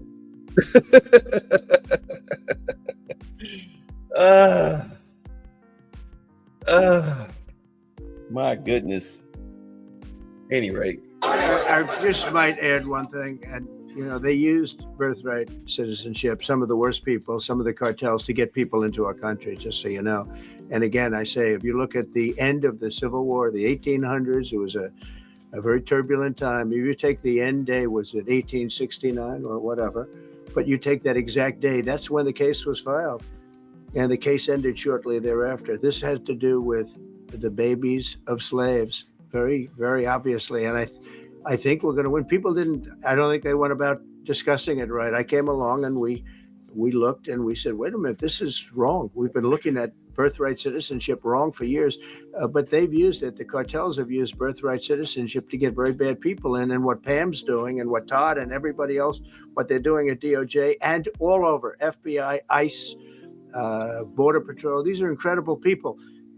They're trying to keep our country safe, and they don't want to have people come in. This is just another way that they get illegal immigrants into our country, and in some cases, very, very bad ones. Go ahead. Thank you, Mr. President. On your tax bill, if I could for a moment, senators are racing to rewrite parts of it right now after the Senate parliamentarian ruled that sections of it were outside of the process that they're using to get this through.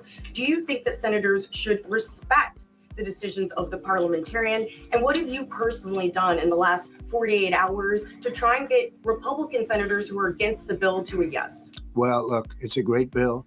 It's a massive tax cut. What's going on with this? If it's not approved, your taxes will go up by 68%. Think of that, 68, a record, the highest in the history. The Democrats won't approve it only because politically it's so good for the Republicans. The Democrats aren't approving it. But think of what they're not approving. They're not approving border security. We've done a great job at the border, but we have to add some wall. We have to do, various things. We have no money for that. We have no money for the border. We have no money for so many things. But if the Democrats, it'd be interesting to see if we get any Democrat votes. We should. If I were a Democrat, I would absolutely, maybe Fetterman, because he seems to be the most sensible one lately. If I were a Democrat, I would vote for this bill all day long because it's tax cuts and so many other things that are common sense. They're basic things. I think they're doing fine. The parliamentarian's been a little difficult. And I would say that I disagree with the parliamentarian on some things, and on other ways he's been fine. But we'll have to see. It's a big issue. I will tell you this: if that bill doesn't pass, the country will get a 68% tax increase. So think of this: you're a Democrat and you vote against it. That means you're voting in favor, because essentially you're voting in favor of the largest tax hike in the history of our country. And you can't do that. In addition, we're cutting costs by $1.7 trillion, and it won't affect anybody. It's just fraud, waste, and abuse. Mr. President. But you sound like a conservative. You goddamn right I sound like one. That bill, that big, beautiful bill, there are a few key things that, as a black person, you should support. Again, $51,000 median income. In that bill, people that make, at first it was $150,000, now it's $200,000. People who make less than $200,000 a year will no longer have to pay federal income tax. That's what's in that bill. Along with the jobs that are coming into this country, you can afford a baby carriage going from $68 or $150 to $162, $200. You can afford it. You already lose 40% per check because of federal income tax. Imagine getting 80% now. You get 80% of your monthly checks. That 40% is now gone. Get paid twice a month, that's 80%. You're getting 80% of your income into your pocket. No tax on the tips. No tax on overtime. That's more money in your pocket because of tariffs and jobs. That 68% tax increase is to pay down that national debt. That's the whole point of the tariffs and the golden tickets.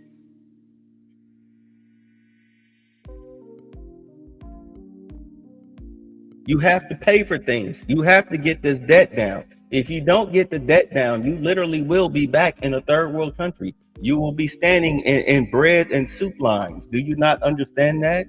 They will be rationing off stuff. Rationing off gas. Jobs will fold. Jobs will fold. Even your funky little job will become nothing.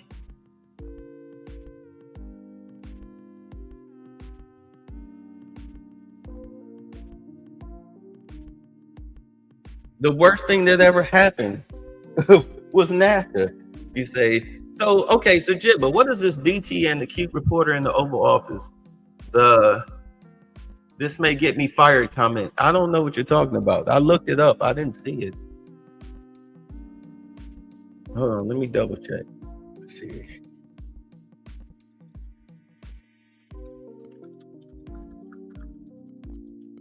You lost me on that one. I've never heard it. I haven't heard it. But let's continue. Mr. President, a leading global economist just did a 180 and says your tariff plan, you may have outsmarted everybody with it. What is your message? I love this. I love this question. This is the favorite. This is the best question I've ever been asked, because I've been going through abuse for years on this. Because as you know, we're taking in hundreds of billions of dollars, no inflation whatsoever. Mr. President, what is your message to critics who think your tariff plan will cause a recession? I think they should go back to business school. It's so obvious. It's so obvious. I mean, we're taking in billions and billions of dollars from China and a lot of other countries, We took in, I had a call from somebody in the House and a high official. Sir, we have a problem. We don't know what to do. The books are a mess. I said, what do you mean by the books? The books, the money coming in. It's so terrible. I figured, oh boy, what's this? I don't like this question. I said, so what seems, there's so much money coming in and there must be some kind of an accounting mistake because we have hundreds of billions of dollars more money than we thought. I said, do me a favor, go check call me back. You have to call me back. Check the tariff column. Calls me back 2 hours later, says, you're right. We took in 88 billion in tariffs. They have so much money coming in. But more important than the money coming in, we have companies coming in, factories coming in, auto plants being built. AI is being built here instead of being built all over Europe and Asia. We have all of it. We have over $15 trillion, just about, Scott. I think we're right at about that number. We went to Saudi Arabia. We went to Qatar. We went to UAE. Very smart people, very smart leaders, great. Sorry, but yeah, it looks like that story is just a nothing burger. Nobody made a big deal about it. I can't even find it on Google. So, all right. Leaders. And we took in $5.1 trillion just there without the tariffs. I mean, they also liked a thing called November 5th, November 6th, and November 7th. That was a very good little period of time. It's called the presidential election. You used to have one-day election. Now you have it go over it. But even if you just took that little period, because it was pretty obvious it was going to be a landslide. And they like that, but they love the tariffs. I had Texas Instruments come in the other day, big company, and he said, we're putting in $60 billion into new plants and new equipment, new everything. Sir, you're going to keep the tariffs, aren't you? Because if I ever took the tariffs off, and we are going to absolutely keep it. And they're worried that somebody that, like this communist from New York, someday gets elected. I can't believe that's happening. That's a terrible thing for our country, by the way. He's a communist. We're going to go to a communistic state. That's so bad for New York, but the rest of the country is revolting against it. But if somebody got elected, they're afraid that if this was taken off, well, we're going to guarantee it's never going to be taken off. And again, we're taking in think of this, hundreds of billions of dollars. And they were all confused because they've never seen this before. It's always the other way. We don't have enough money. So much money is coming in at levels that nobody's ever seen. But most importantly, we have factories being built, car plants being built, companies moving to our country like never before. If you look at 15 trillion, and that's only in a few months, I haven't been here that long. Presidents like the last one was a disaster. He's the worst president in the history of our country, by the way. What he did on our border will never be forgotten. To me, that's the worst of all the things. And he's done some terrible things, grossly incompetent. Nobody knew it was him because I don't think it was him. I think it was whoever was controlling the auto pen. But our country is doing great. And those leaders and other leaders, I just left, as you know, a large group of the most highly respected people. And that includes big countries. When you look at Germany and France and Spain, although Spain didn't come through, but they will. By the way, guaranteed they will. That was the only country that sort of tried to hold back on putting up the money. But just so you know, they said, it's unbelievable what's happened to the USA. You were a dead country. We didn't respect the country, the leader. You were dead as a doornail. One said to me, you went from being a dead country. You are right now the hottest country anywhere in the world. The whole world is talking about the USA, and everybody wants a part of it, and they're pouring into our country, and you're going to see those numbers. Thank you for that question.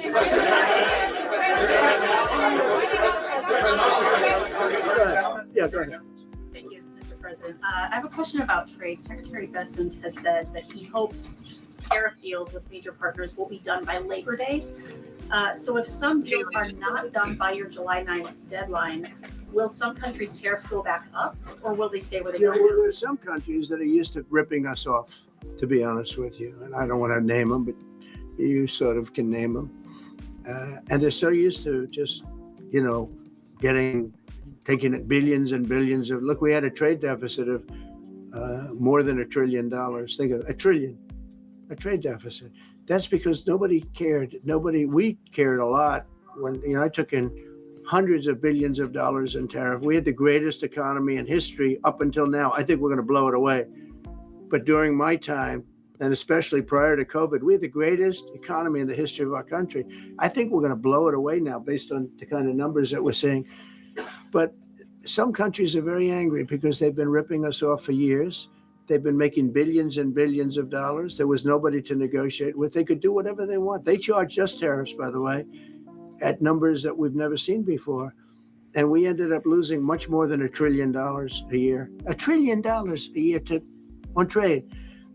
And now they're being met with a force that's far greater than them, and they don't like it. So they're upset because instead of making, $5 billion, they're going to break even, or they'll make a little bit. I want to be nice. They'll make a little bit, or we'll make a little bit. It's a big difference. Yeah, please go. But red dress. On the 2020 election, is there any more information on the special prosecutor? So many Americans still have questions about the 2020 election. And speaking of rogue judges, would you consider appointing somebody at DOJ maybe to investigate the judges that allowed for the political persecution of you, your family, and your supporters during the Biden administration? I love you. Who are you? I'm Farah from Lindell TV. Well, it's just a very nice question. And it's not a setup. I have no idea who you are, but I appreciate that question. All I can say is we're not here for that. I hope so. I hope they're doing the thing because that election was rigged and stolen, and we can't allow that to happen. A lot of people tell me, sir, you just won the greatest election in the history of our country. You won it numbers. Wait, is that what you were talking about? Was that the moment, or is it coming up again? Is it coming on later? Because I don't think they showed the reporter. And then again, I kind of get my juice.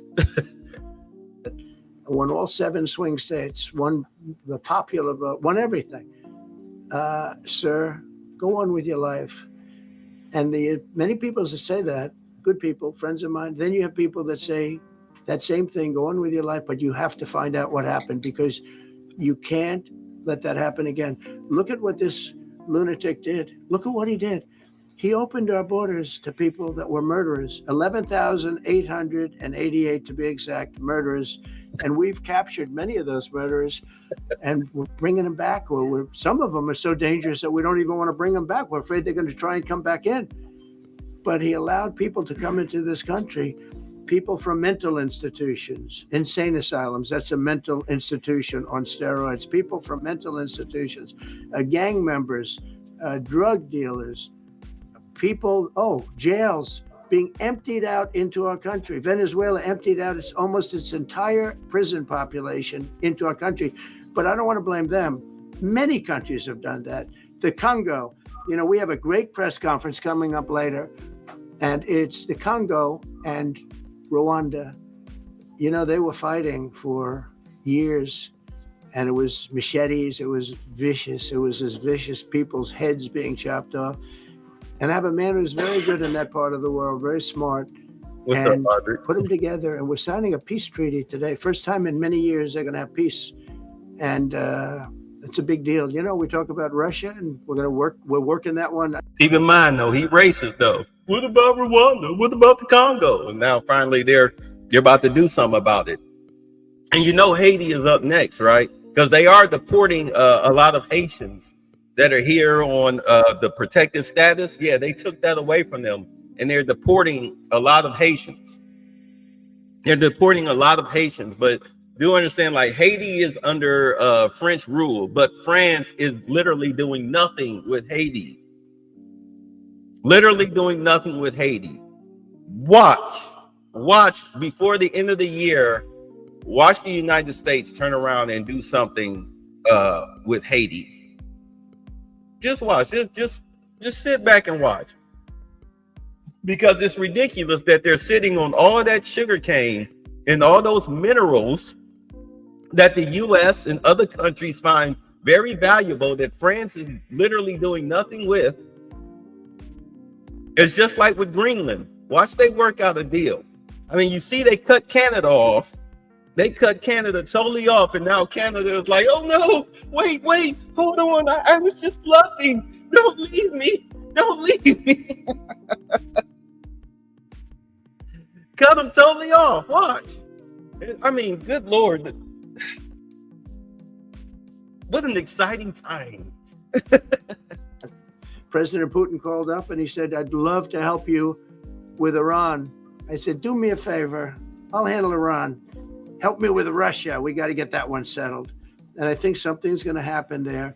But we did some great work. India and Pakistan. That was going to be maybe nuclear. We did that. We did a lot of work. I don't know if there's ever been a president that's done much more. Serbia, Kosovo was going to go at it. Going to be a big war. I said, you go at it. There's no trade with the United States. They said, well, maybe we won't go at it. That's what happened with India and Pakistan. I was negotiating with both of them. And I said to Scott, I said to Howard, cancel all deals with India and Pakistan. They're not trading with us because they're in a war. They called back, what do we do? I said, look, you want to have trade with the United States. It's great. But you want to go and start using nuclear weapons on each other? We're not going to allow that. And they both agreed. Both have great leaders. They both agreed not to do it. So we did a lot, but I appreciate that question. You know how you get Haiti out of that perpetual debt to France? You build up their country. You do what you're trying to do with Ukraine and with Greenland. Like, we'll mine your minerals, your precious minerals, your sugar cane, your GDP. We'll take care of that. Here's your percentage. Here's France's percentage, and here's our percentage. You supposedly owe France, let's say you owe France like $2 trillion. We can have that covered. You can have that taken care of in less than 2 years if you let us come in and start mining. We'll build up your infrastructure just like what China did. Well, what China was doing a financial hostile takeover over in Africa until Russia got involved and said, hold on.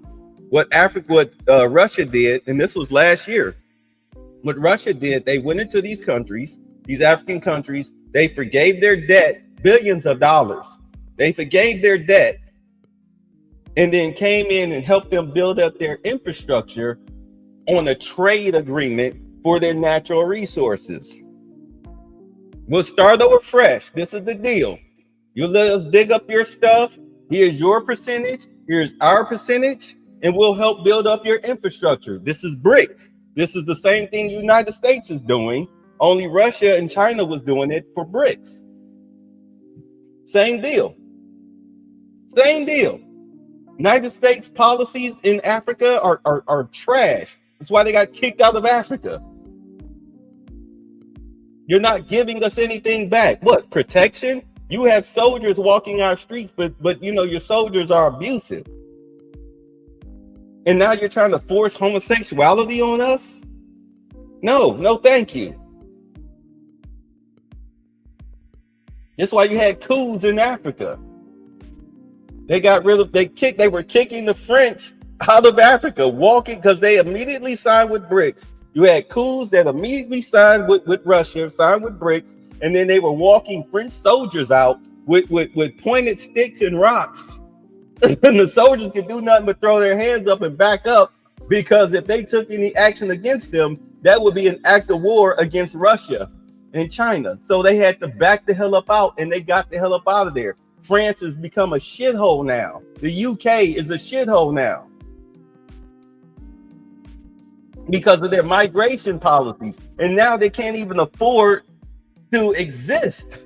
Let's be honest. Their economy is in the toilet. It's worse than ours. Trump is the only president that's actually trying to do something about it. Remember, that's why J.D. Vance went to the Munich conference. Like, hey, look, if y'all don't reverse what y'all are doing, you guys are going to go from a first world to a third world country. And if you want our help, you're going to have to pay for it. We're not going to do this for free. That's what this whole NATO conference was about. Like, hey, look, that's the United States. We're not funding security for the world. We're not doing it anymore. You're going to have to pay your fair share. Spain is the only one that doesn't want to pay their fair share. The fair share is 10% for all of you countries, because you're not as big and as powerful as us. I mean, you guys are still using propeller. I'm sorry, I'm burping at the same time. I'm laughing at myself. Propeller planes to fight wars. I'm being facetious, but you guys still using propeller planes to fight wars and stuff, and we over here with drone fighter jets and everything. What are you talking about?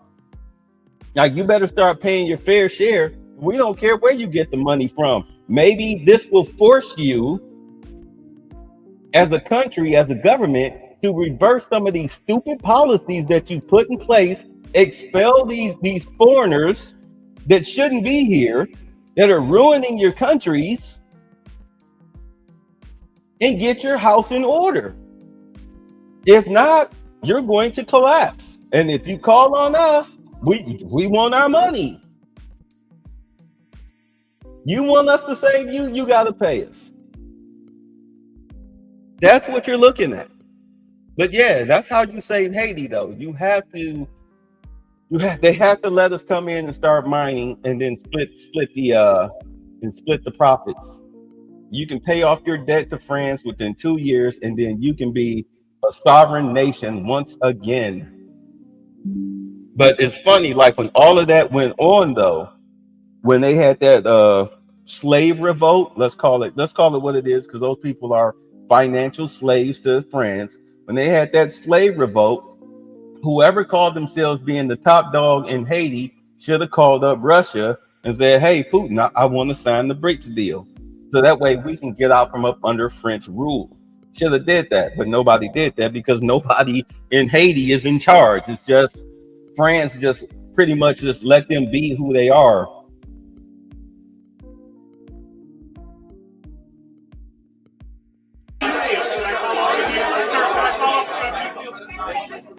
Thank you so much. Thank you, Mr. Orange. President. Thank you, Mr. President.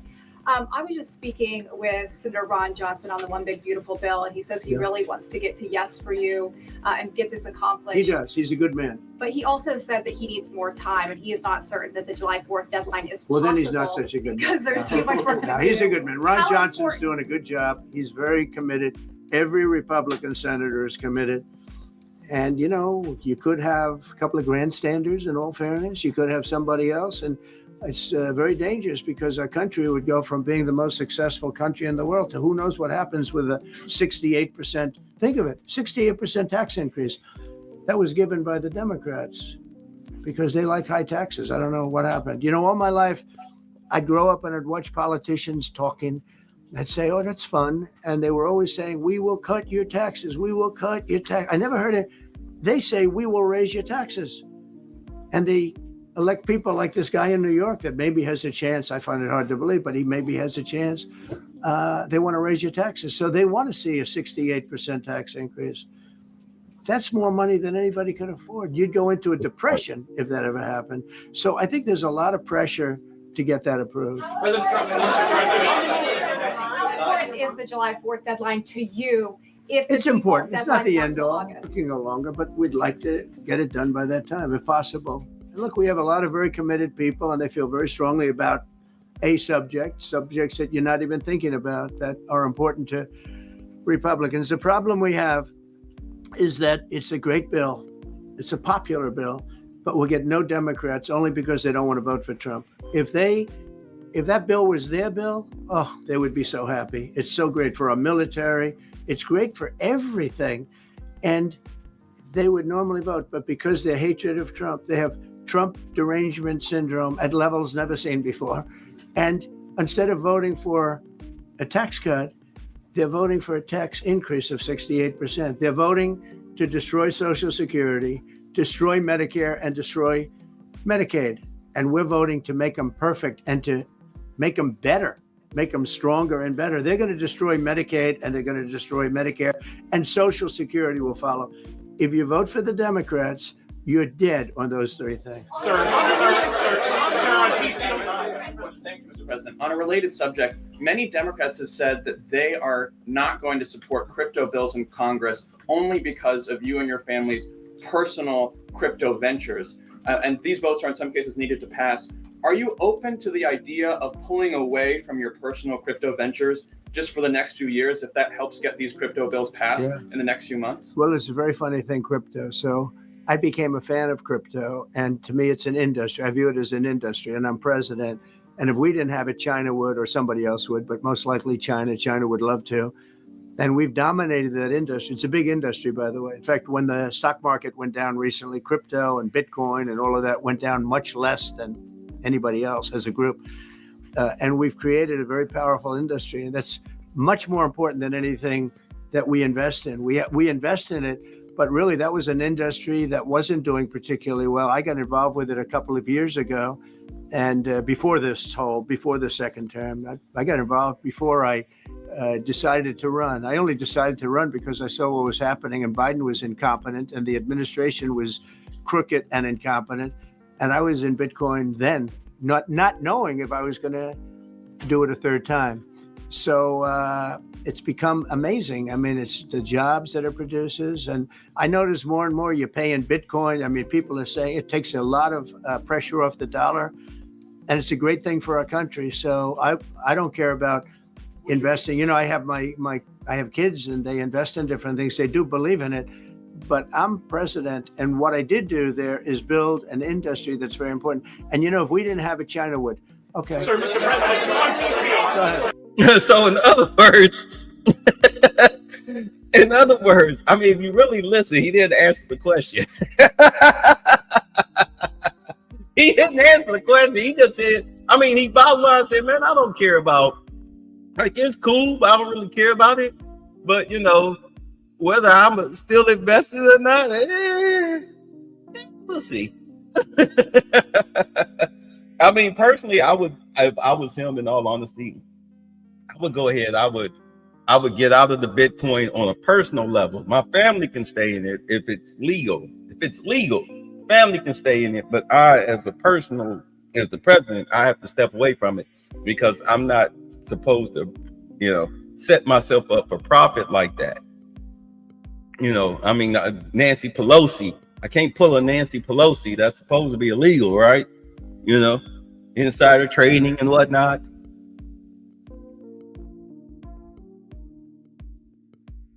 He didn't answer the question. He didn't answer the question. But, you know, if they call themselves trying to go after him over the crypto, then he can go after them for insider trading. Like, I mean, do you really want to play this game here? But we'll see. With the glasses, gentlemen, go ahead, please. Go ahead. Thank you, Mr. President. So, are you going to cut funds in the sanctuary states, like, for instance, California, that keep supporting illegal immigration, and then these people work under Yeah, we're giving them a hard time. And also, a foreign policy question. I mean, they don't have a governor in California. They have a man that wants to give away everything to people that nobody's seen before. If we didn't go into Los Angeles with the military, which did a fantastic job, but if we didn't go into Los Angeles bringing in the National Guard, I would have brought the military if it was necessary, because you have to. We have the right to. That was another thing upheld by the Supreme Court. But if we didn't go in with the National Guard and be strong and tough, you wouldn't maybe have Los Angeles. It would be like the rest of California, the rest of Los Angeles. They lost 25,000 houses in a fire. They should have lost none. You know, I sent the water down. I had to break into their water supply because they just refused to do it. They're crazy. There's something wrong with them. They have plenty of water. They don't have droughts or anything. They have we let it come down from the Pacific Northwest. They routed all the water out into the Pacific Ocean for environmental reasons, okay? And now you have 25,000 houses, none of which would have burned down if you had the water. They didn't have water. They didn't have water for the fire pumps. They didn't have water in the sprinkler systems that people put in. So the answer is we're going to work with governors. We're going to work with radical left Democrats and Democrats, and we're going to make it good for everybody. We'll have to stop the crime in those, or in the case of the cities, I think I can say just about all cities with heavy crime are run by Democrats. You know, speaking of California, I know he's almost over, but speaking of California, ever since those riots took place, a lot of corporations are starting to pull out of California. I mean, you had Elon Musk who pulled out of California. You've got, I think it was not Target.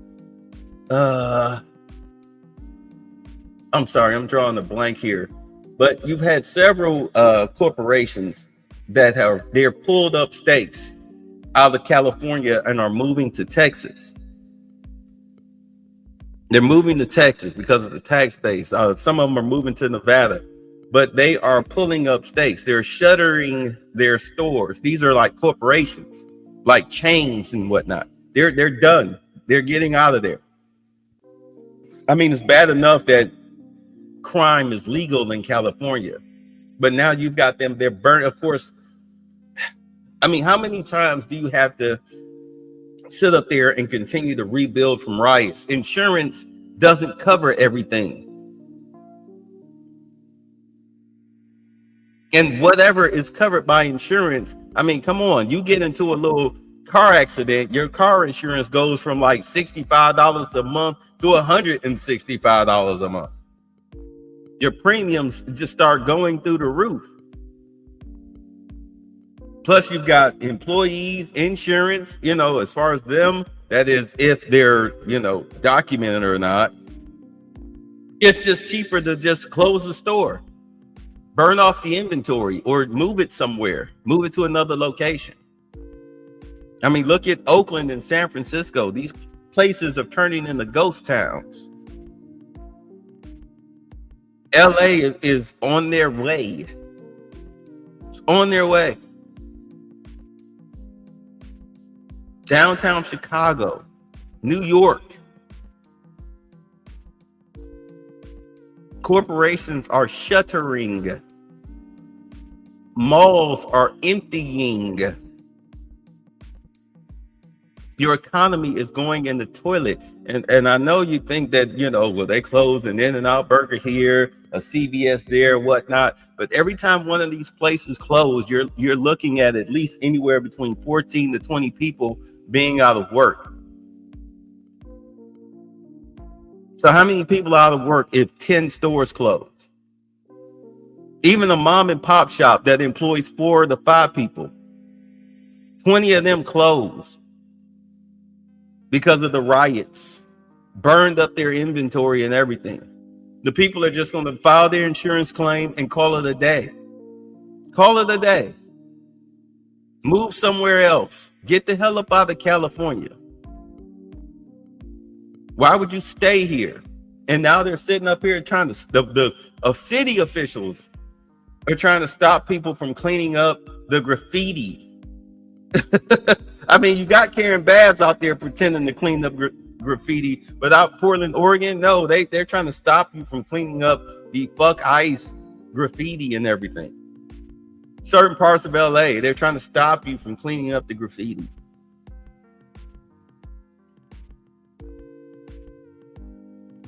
These Waymo cars that got destroyed, I'd sue the city.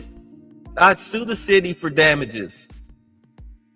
I'd hold them personally responsible and never put Waymo cars in their area again. I mean, you got Silicon Valley out the road, and this is how you treat them. If I was them, the technology industry, get the hell out of California. Pull up stakes. Go to Florida, where they protect you. Can't go to New York. That's becoming a shithole. The West Coast, up and down that whole coast, is becoming a hellhole.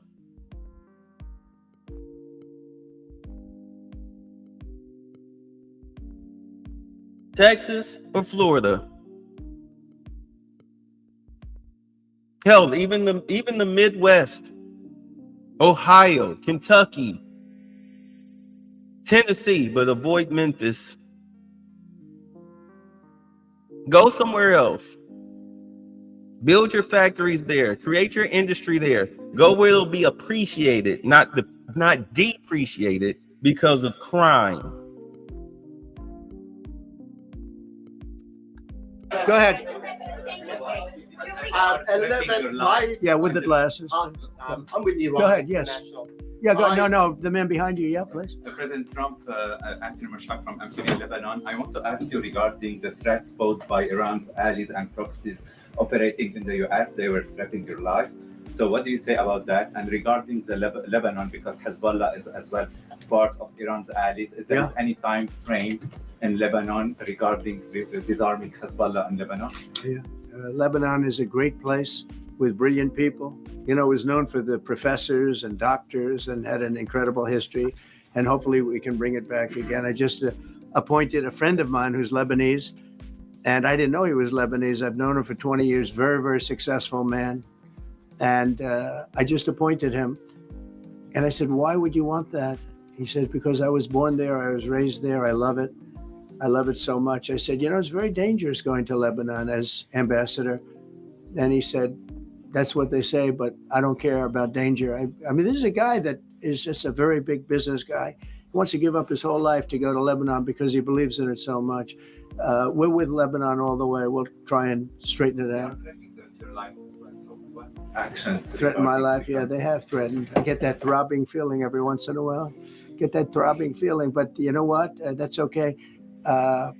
This is a dangerous business. What I do is a dangerous business. I tell the story of the car companies and different people in different professions. You have race car drivers as an example. 1/10 of 1% die.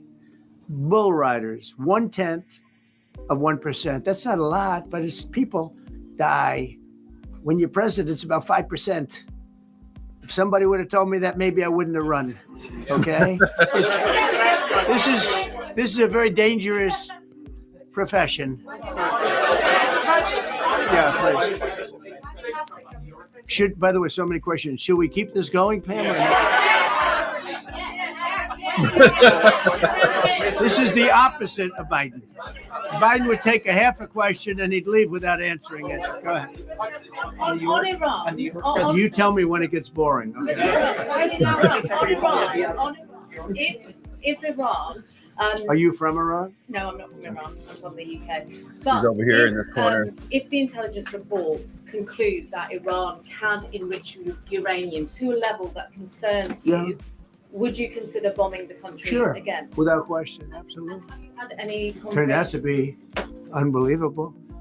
But, our incredible flyers and I call them the shots. These guys are unbelievable. Think from 52,000 feet, they hit the equivalent of a refrigerator door. They actually hit it right in the center, so it's much smaller than that. And just bomb after bomb going deeper, deeper, blowing up. Incredible thing. I don't know if you heard the general. He was very impressive. Raisin Cane. He's the one that beat ISIS for me. And he did it in a matter of weeks. And I was told it was going to take 4 or 5 years. And when I got this job, I always said, if I get this job, I'm going to put that guy as the head of the Joint Chiefs of Staff. And Dan Kane. And he, when I heard his name was Raisin, his nickname is Raisin Cane. I said, you got to be kidding. So I liked him right from the beginning. But he knocked out ISIS in a time that nobody ever thought possible. And when this attack was completed and so successful, I said, now I know how you knocked out ISIS so quickly. But we have the best people. We have the best equipment in the world. I rebuilt the military during my 4 years, during my other term. We have the best equipment in the world. The problem is we gave away, a lot of it, but small, relatively speaking. We gave a lot of it away to Afghanistan. Shouldn't have happened. That just shows how incompetent they were. They gave all that equipment away, billions and billions of dollars worth. Shouldn't have happened, but that was small compared to what we have. Now we have a great military with great people. Okay. Can I laugh again at Jasmine Crockett crying and whining and bitching and moaning that Trump didn't consult me on this? Like, girl, please shut up. You know absolutely nothing about foreign policy. You don't even know how Congress operates. All you do is talk loudmouthly in the cameras for social media. You have low IQ Negroes supporting you because they identify with you. Whether she's putting on a character or not, she is an embarrassment to Black people. She is a stone cold, flat out embarrassment to Black people. The average Black American does not talk or think like her. Only the low IQ nitwits talk and think like her. That's her audience. Nobody gives a shit what she thinks. She's an embarrassment. She's an ambulance chaser, who, by the way, is still under investigation because of Act Blue. Pam Bondi.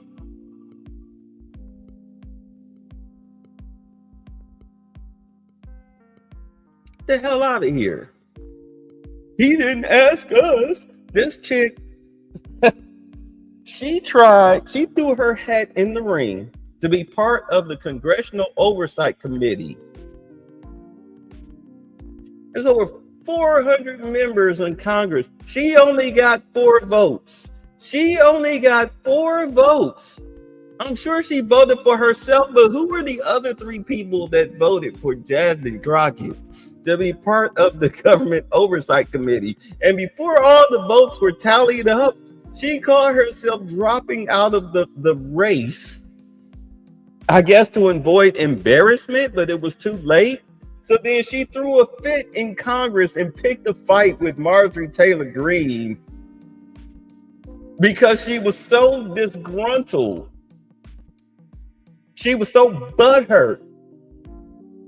Like, dude, when Trump called you low IQ, that you're worse than AOC, you're stupider than AOC, it's not a joke. He's actually being serious. I swear to God, the only people that sit up here and support that woman are goofy black females and dusty, unwashed males. That 92 and 77%. Because she a grown black woman. If that's your idea of a strong black woman, no wonder we're at the very bottom of the economic class. And by the way, you wonder why when we fought for our rights with the marching and the protesting and whatnot back in the 60s, late 50s, early 60s with MLK and whatnot, that's because we were a separate entity from white America, which means our dollars, the Montgomery bus boycott, we showed them what happens when we take our dollars out of their system and only deal with ourselves. They suffered. Their economy suffered. That's why integration was the biggest trick bag that they pulled on us. Brought to you by the Democratic Party.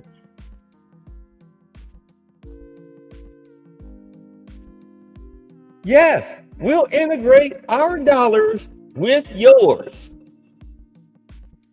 Oh, and by the way, here's welfare to quote unquote help you get on your feet while all of this is going on, while we do this integration of your dollars into our society. Here we are, 70 years later? You went from an economic power to now being a slave, a financial slave, illiterate as fuck, poor as fuck, and fighting for the very people who put you in this condition.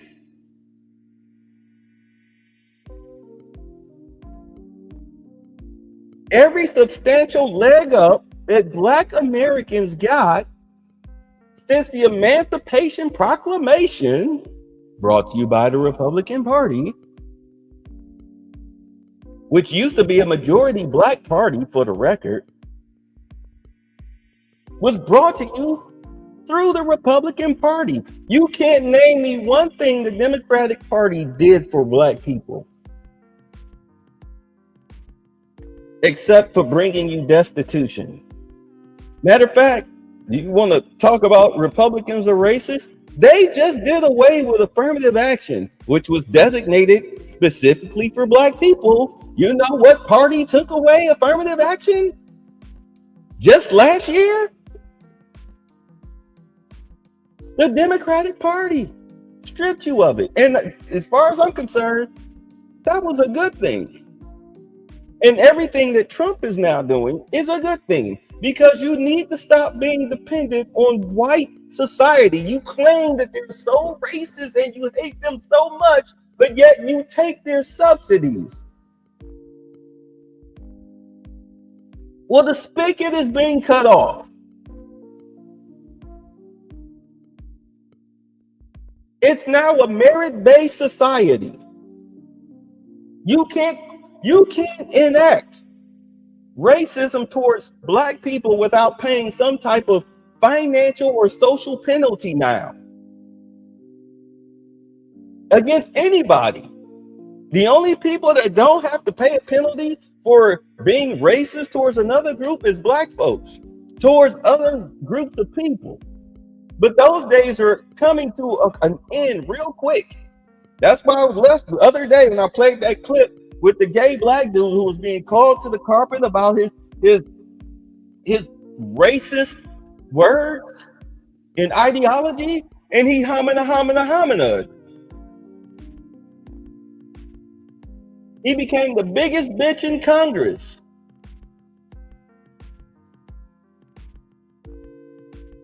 What's good for the goose is now good for the gander. They're not playing these games anymore. They're done. The Biden administration is over. They gave you all sorts of passes and leeways, and look at what you did with it. You Tiffany Henyard it. You Jasmine Crockett did it. You Ilhan Omar did it. You AOC'd it.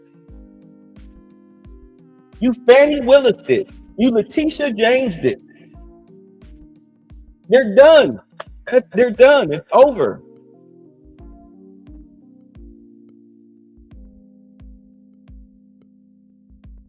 The adults are now back in the room. Yeah, please. Mr. President, congratulations. A couple of very different questions. One is Rwanda, 1994. As you grew up in New York, we all knew how horrific those attacks were. Congratulations on that treaty. There are talks that perhaps... That's going to take place today at 3 o'clock in the Oval Office. We're going to have a signing with Rwanda and the Congo. So I'm a little... Yeah, okay. I'm sorry, yo, because when I be talking, like, I'll be on the other screen. But you say we got too many New Yorkers down here in Tampa as is. Right, because DeSantis was talking about that. When they asked him about what was going on in New York with the mayoral race, he was like, look, like, when all this stuff was going on back with, who was the other guy they were talking about? The past few years, he was saying all of these people moved down here to Florida from New York. They moved down here because of the insanity that was going on in New York. He was like, and he was saying it's about to happen again. We're starting to get another influx of New Yorkers because of this mayoral race. He said Emperor Palpatine. But Evie, their ice is colder. Right. Black folks think white. Black Democrats think that the white man's ice is colder, yet at the same time, they complain about racism while putting white ice cubes in their drink.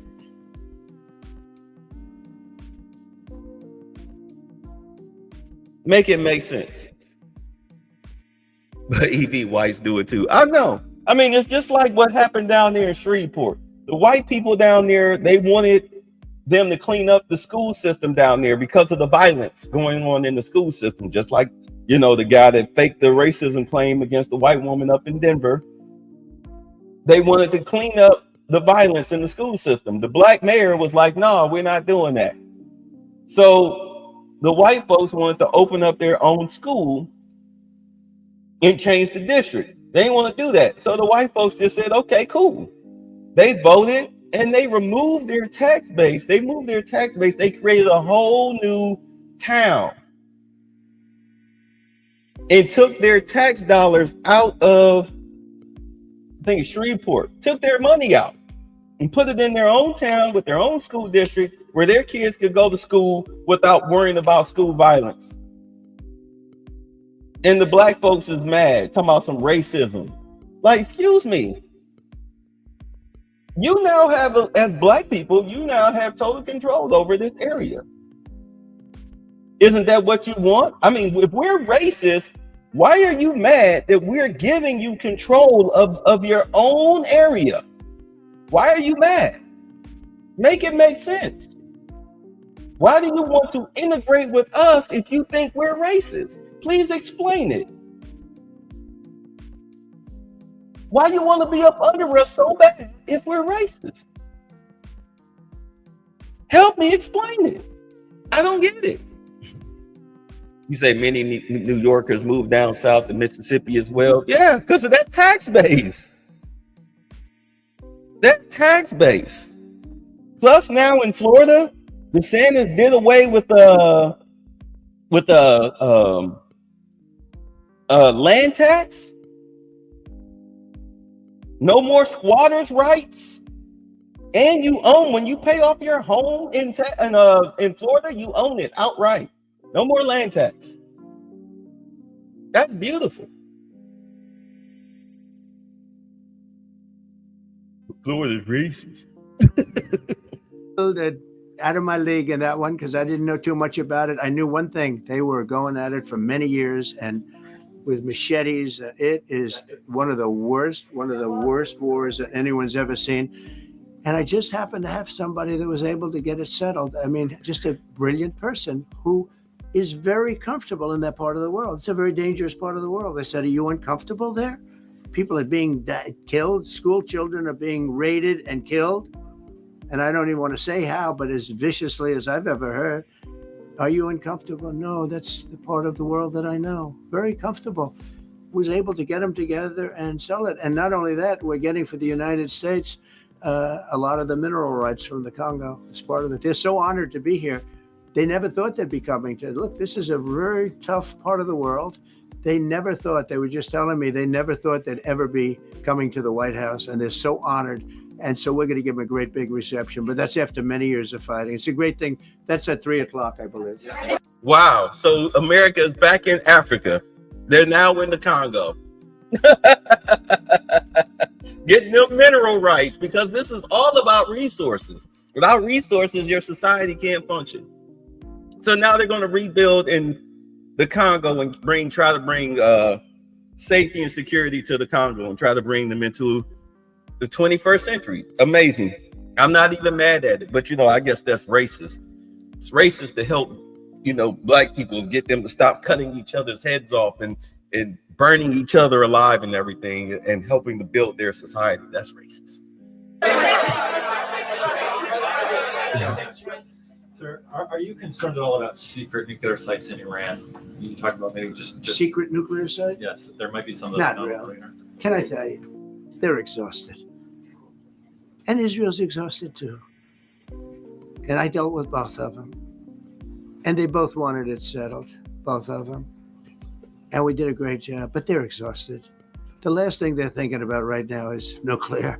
You know what they're thinking of? They're thinking about tomorrow, trying to live. It's such a mess. It's such a mess. The place was bombed to hell. And no, I'm not worried about it at all. And I'm putting out a little statement. I'm going to respond to the Ayatollah's statement yesterday that we won the war. Oh, God, we won the war. And I said, look, you're a man of great faith, a man who's highly respected in this country. You have to tell the truth. You got beat to hell. And Israel was beat up too. They were both beat up. And it was a great time to end it. It was quick. They got the hate out. There was a lot of hate. It would be great if they didn't have that hate. But the last thing they're thinking about is nuclear weapons right now. Please. Thank you, Mr. President. Iris Howe with NTD Research Media with the Epoch Times. Thank you so much for doing this. It's very refreshing for all of us here. It's a good group. Let's get it wrong, man. It's refreshing. Very refreshing. Yes, we have Probably. this, and I understand what you mean. So thank you so much for coming out here. Other than Caroline's done a great job. Yes. You refer to the Carolyn. Where is she, by the way? I got her in the thumbnail. I'm gonna have to change it over. Past administration, not to Caroline. Right? Yes. Back to the ruling today, if you don't mind. So you have always talked about winning for the American people. Right. How do you think today's ruling will remember. enable you to further deliver for American families and workers across the country, not only when it comes to immigration, but also when it comes to trade, energy? What actions are most eager to move forward? Well, I with think now? taking power away from these absolutely crazy radical left judges is a tremendous. This is such a big day. This is such a big day. It's like it's sort of sad because we're doing the signing at 3:00, and this may very well dominate the signing of a big war that was going on and really affecting the continent of. Think of it, the entire continent of Africa was being affected, and we're settling that war today, and this will probably be a headline. But this is a very big moment, and it gives power back to people that should have it, including Congress, including the presidency. And it only takes bad power away from judges. It really doesn't take power. It takes bad power, sick power, and unfair power. And it's really going to be, this is a very monumental decision. Yeah, please. I'm gonna cover the Haiti thing later today. Let me, because I'm still in my pajamas and my flip flops. But later today, I will cover the Haiti thing. It's Saturday. I'm done with all my yard work. I've trimmed the bushes and whatnot. Let me tell you, good Lord, when it rains down here in Georgia, like it'll storm for like about an hour or whatnot. And then next thing you know, it's like 90 to 100 degrees.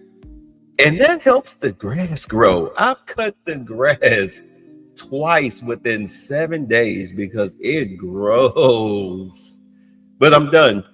So I'll cover it tonight. On July 9th, is that July 9th date set for tariffs to snap back? Or could there be a... We can do whatever we want. We could extend it. We could make it shorter. I'd like to make it shorter. I'd like to just send letters out to everybody. Congratulations, you're paying 25%. He doesn't want, he's a much nicer person than I am. So do you finish it up? Considering for the Federal Reserve then, and are you speeding up that process? I see Secretary. Oh, he's terrible. He's terrible. I mean, I have a list of things. We're like 38 on the list. We pay, Cameroon and different places are paying the same as us. Because, you have somebody sets their rate at 4% or 4.5%. It's hard to go out and say we should be paying 1% when you have your so-called experts doing it. And the sad part is, as per the question that you asked about tariffs, we've had the tariffs and we have less inflation than we had before. What we have is a hell of a lot more money, a hell of a lot more income, and we shouldn't be paying a rate like that. In other words, when we pay a rate, I'll tell you, each point is the equivalent of $300 billion. So if we had it down 3 points, because I think we should be at 1, you have Switzerland is at 0.25. In other words, 25% of 1%. And they're the number 1 right now, but we should be the number 1. And soon you're going to have, I think you're going to have where the people will pay will pay like we had a few years ago, where you put up money, you loan money. And I mean, you actually, instead of paying, you get paid. I love that. I don't know if it's any good, but I love it where you put up money and you get paid. But we should be in a category. So we should be at the top of the list, not toward the bottom of the list. But we have a man who's not a smart man. And he probably has Trump derangement syndrome. And he's just not a smart person. What he's doing, though, he's hurting us for years to come. Because if we borrow money at 2 points higher than we should be paying, that's $600 billion. Wouldn't you say those numbers are about right, Scott?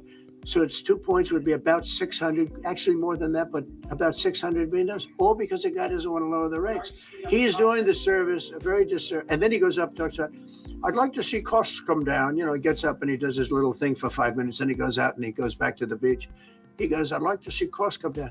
Well, he could lower the interest cost by $900 billion a year. All he has to do is lower rates. And everybody's saying, I was watching some of the business shows today, and they're saying, Trump's right. He should really be cutting. The country's doing well. We have no inflation. Now, despite him, we're doing great. But if we got the rates down, we would be a rocket ship. So I think that'll be it. And I just want to thank everybody. This is a really big day. We've had a big week. We've had a big week. We've had a lot of victories this week. NATO was a tremendous victory. The war was a tremendous. Look, we were talking about this for 30 years about Iran being nuclear. And all I said is it will not be nuclear, and it's not going to be nuclear. And, I want to give credit to a lot of people, most importantly to our great military. Boy, they put out that fire. Once that happened, once those bombs got dropped, that war was over. That war was over. But I just want to compliment them. Incredible. The general and all of his generals. Pete Hegseth was great. They were, and now I want to compliment Pam. A lot of genius went into this. People, if you don't say it exactly right, if the Supreme Court doesn't get it because it's incorrectly spoken about, and that happens. A lot of cases are lost because they don't say the right words. But I want to correct. She's going to go down as a great attorney general. I may change my mind about that. I don't know. Maybe someday I'll call and say, I was only kidding. She's going to go down as a great attorney general. This was a tremendous win. And we've had tremendous wins, but this was a tremendous win today. So I just want to congratulate you and Todd and your whole staff. Very brilliant people. And we can't forget John Sauer. That's right. Who is with, there's a medical emergency within his family. So he's taking care of that. And we said, absolutely. So I just want to thank everybody very much. Thank you. All right, so there it is. When you look at the whole plan, as far as Trump's immigration policy,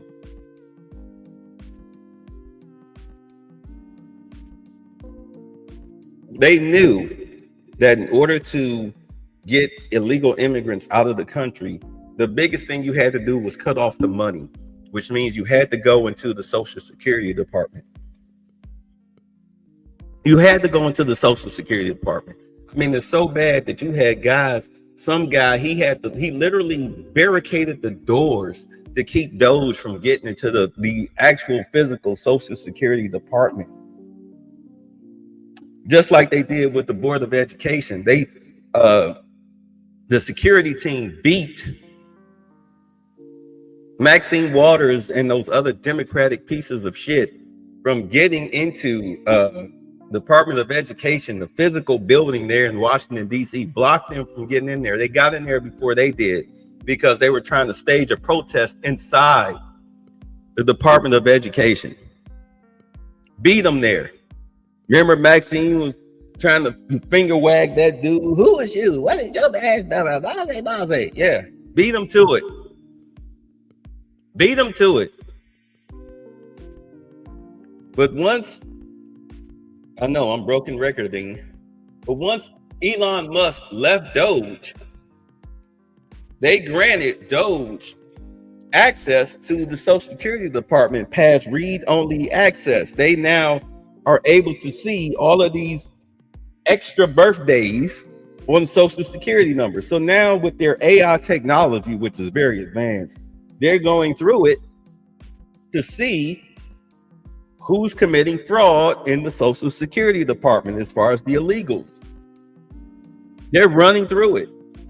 And they do it really by but through pattern recognition. Plus, you had that one guy that sold those 400,000 Social Security numbers. He's they arrested him. All right.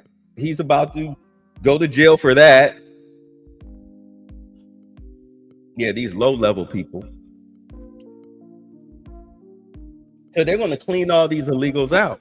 Like I said, you can't buy a stick of gum in America without the Social Security number. I'm being facetious, but you know what I mean. You can't have a bank account. You can't have a PayPal,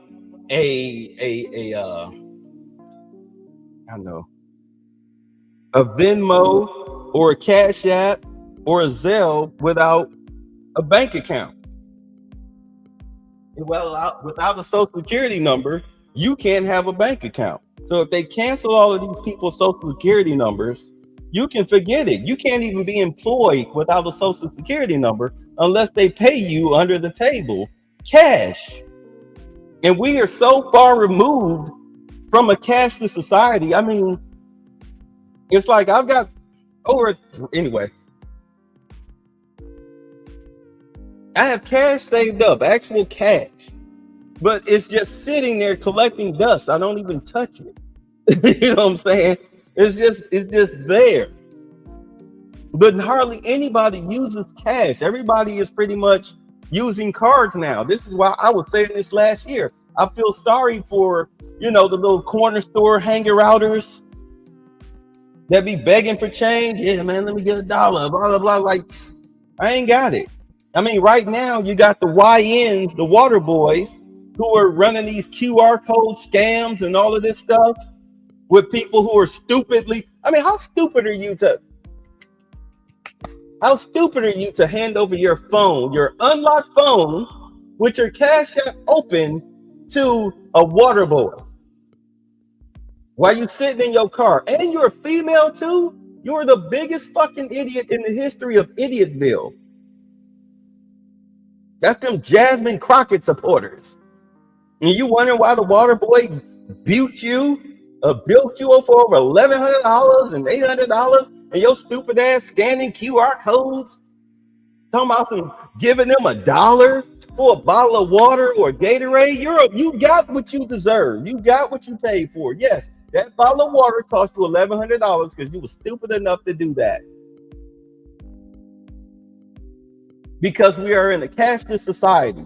So these are the new scams, the QR codes, and you stupidly handing over your phone. Here, you put your thing in. Because you're too lazy to type it out. When really you should have your window rolled all the way up and be giving them the throat slash time, like, keep walking, bro. No, I ain't got it.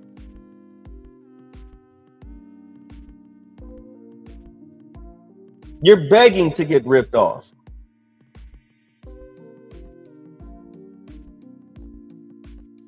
Matter of fact, I think the whole water boy thing, I think it's now illegal here in Georgia. I think there's an ordinance, a city ordinance, where you can't do that anymore. And they was like, well, how come the police? Like, man, the police ain't thinking about that. They gonna chase them. What they gonna do? They gonna get out of their car and chase down some little water boy? It's like 4 or 5 of them. They go to the scattering. You might catch one, but within the hour, the other 4 are coming back.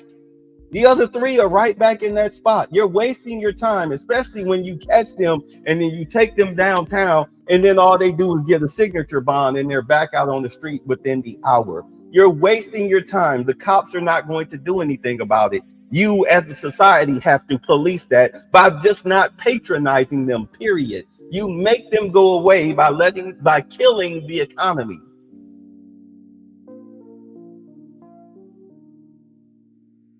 I'm just trying to help a young brother out. That young brother will pull a gun on you. That young brother will run off with your phone and drain your bank account. What are you talking about?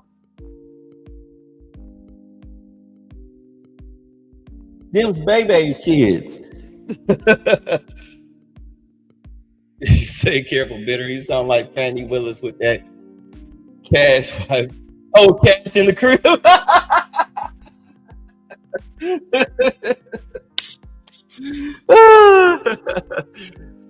Let's see, they talking about Jasmine Crockett would get fatter if she eats entire U.S. down her throat and swallow. Well, yeah, but you know what I'm talking about, son. When you live out here,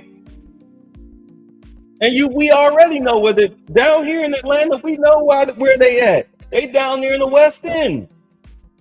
Them water boys mainly congregate in the West End. Or down in the hood somewhere. Oh, Joseph E. Boone and whatnot.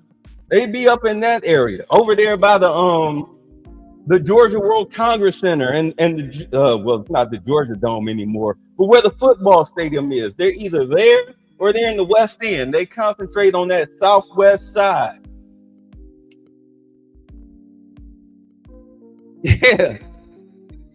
Yeah, we know where they at. We know. Keep your windows up. I'm coming off of 20. I'm on to the west side of 20. I'm on the other side of 7585. Let me roll my windows up, turn the air on too. We know that. We know that down here. Dude, we know that down here. You get off near that West End exit, you go over by Spelman Morehouse, roll your windows up. The Southwest is where Killer Mike is from. Yeah. And I used to love the Southwest side back in the 90s, but it is nothing like it today. It's nothing like it is back then. But you know,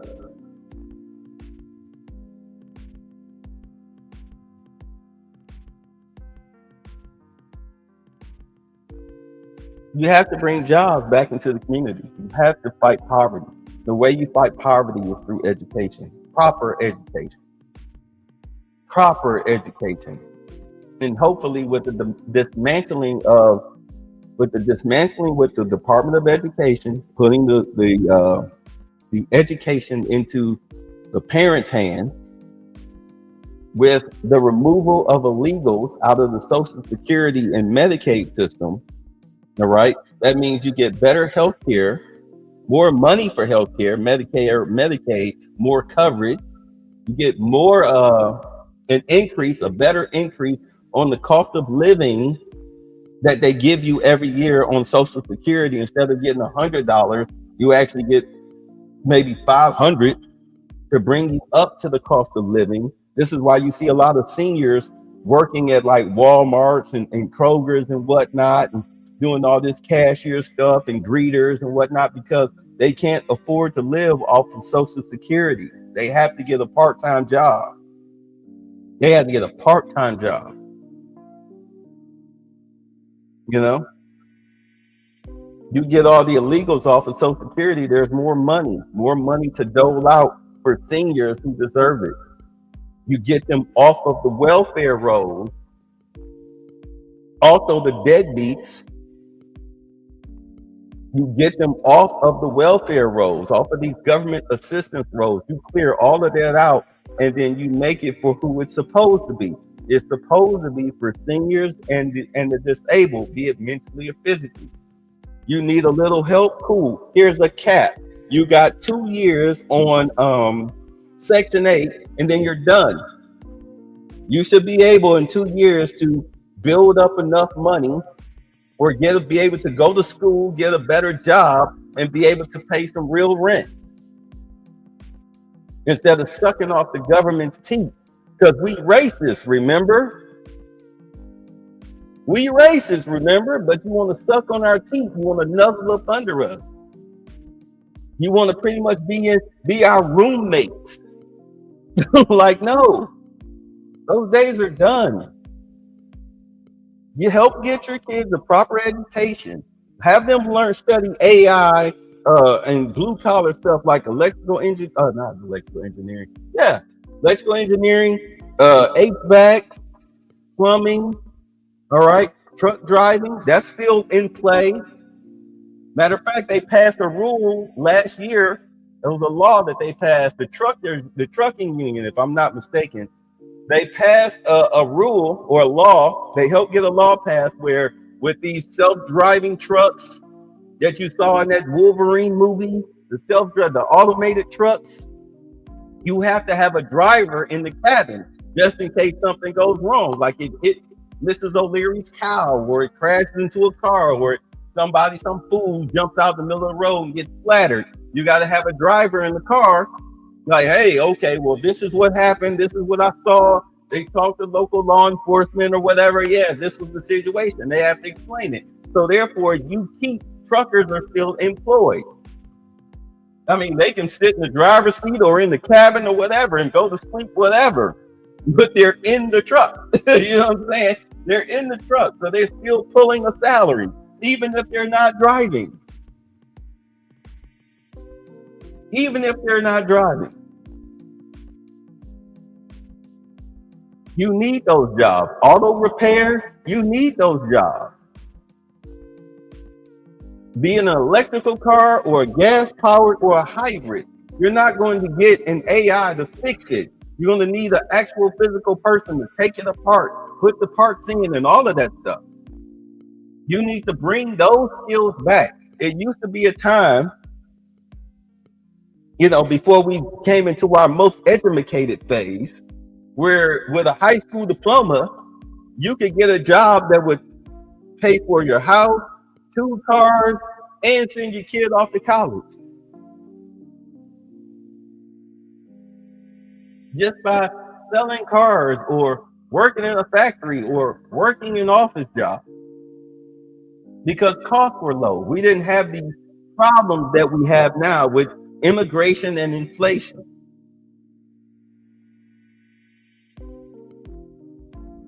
You have to get back to that.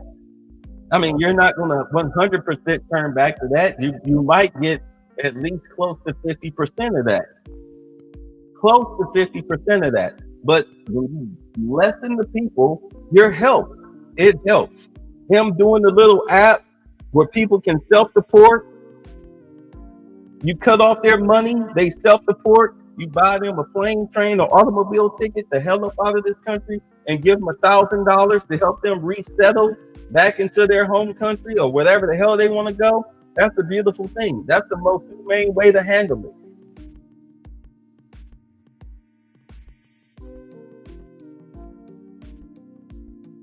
So far, millions have self-deported as far as that they reported, but you still got millions more to go. It's like, let's say you got 5 million people here that don't belong here. 2.5 have self-deported. You still got 2.5 more to go. Killing their social security numbers, that's how you do it. That's how you do it. But the criminal element is going to stay. That's why you have ICE hunting them down. You say pro-blacks are crying about that too. I know, because, you know, they listening to white folks. They don't seem to understand that Trump is doing your black ass a favor. You're doing your black ass a favor. You clear out all of these construction jobs, you know, where all you got to do is just tote that bale and lift that hay or whatnot. You clear them out, your black ass should go in there and drop off your application. And in fact, talking to a dude, oh man, they want me to put my application in and keep it on file. I mean, I took it, but I ain't even turn it in. I'm like, I told him, like, you need to turn it in. I was like, you don't see what they're doing with all of these deportations and everything? I was like, when they finally get around to deporting the illegals or making the illegals scared to come to work at this job that you applied for, you know what they're going to do? They're going to suck it up and start pulling the applications, and then they're going to call your black ass. Yeah, come on in here. And you're not going to be making $15 an hour or $10 an hour or $12 an hour. You know, if it's like a construction job, you're going to get paid real money. Why do you think one of the best jobs that somebody who's trying to get on their feet in construction is one of the first places they go? They put on that orange vest and they stand there with that stop and go sign because it at least gives them a livable wage. Yeah, grab that wheelbarrow full of dirt and take it from point A to point B and come back. You doing this 30 times today, bruh. With your hard hat, your orange vest, and your Timbs. You about to make you some money. Shoot. Yeah, you got a criminal record, but you know, you don't have any, like, you didn't murder anybody, you didn't grape anybody, you know, you got robbery on your criminal record. Okay, you spent about 3-4 years, we'll give you a shot. Construction job. Get yourself a 2-bedroom townhouse, you know, get you a car, used car, pay your car note, pay your insurance, whatever, and start grinding. Ain't that how we grind? We start with a job we hate that at least pays a livable wage, maybe get a second job, a part-time job, which now is available because you're getting the illegals out of all of these low-paying, jobs that undercut them, which undercut you. You get rid of them. Now they got to pay you at least the federal minimum wage, depending on what state you're in. So that's $15 an hour on top of, you know, your little 22 or 30. And you trying to grind, build something up, you trying to take care of yourself. Them jobs are available. They're becoming available now. So it works out in your favor, but somehow you think that that's racist. When it works out better for you. Suddenly you got a toothache. At least you can afford the copay now. You have money past your rent now. Rent be $2,000 a month, but you know, on the 31st you broke. You can't wait to get paid. You living paycheck to paycheck.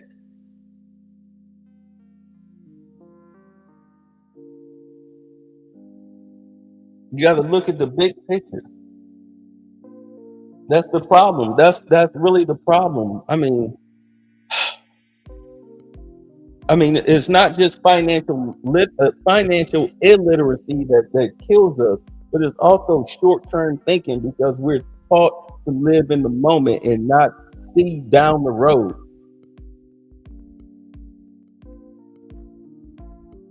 And I've been around. Oh my God! When I was in Ohio, the worst thing to be around were people, black folks. And I'm not trying to say this to shit on this, but I'm just giving y'all a fact. But to be around black folks who, prime example, let's say you tell a black person, hey, look, I can pay you, I need a job. I need you to work Monday through Friday, 8 hours a day. I can pay you $20 a day to do this job, or I can pay you $200 on Friday. What would you rather take?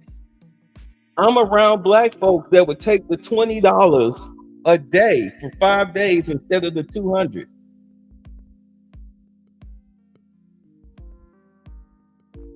I mean, that's just an example of the short-sightedness and the financial illiteracy. Short-sightedness. That's what you wonder why Ohio was killing me. That's why I'm around people like that.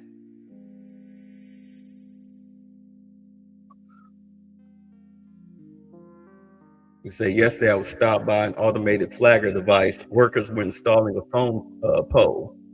2 flagging jobs gone. First I've seen that. Oh wow.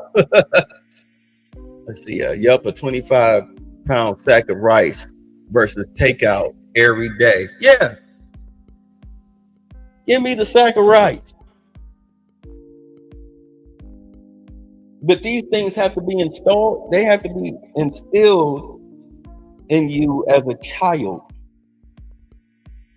You understand? Instilled in you as a child. You have to come up in a household where your mama or your daddy or whoever, grandma, whoever, they cook on Sunday for the week.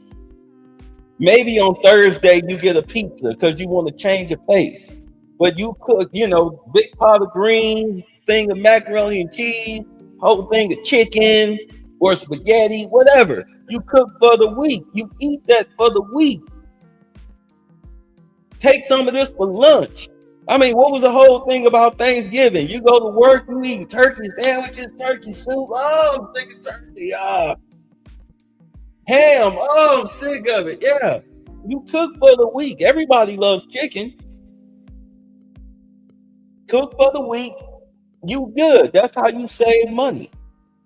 You got these chicks out here crying because with their food stamp cards, they can't buy junk food or soda, sugary drinks. You have to now eat healthy now with your food stamp card. Card denied. No, you can't have this 2 liter of Pepsi. Sorry, put it back. They crying.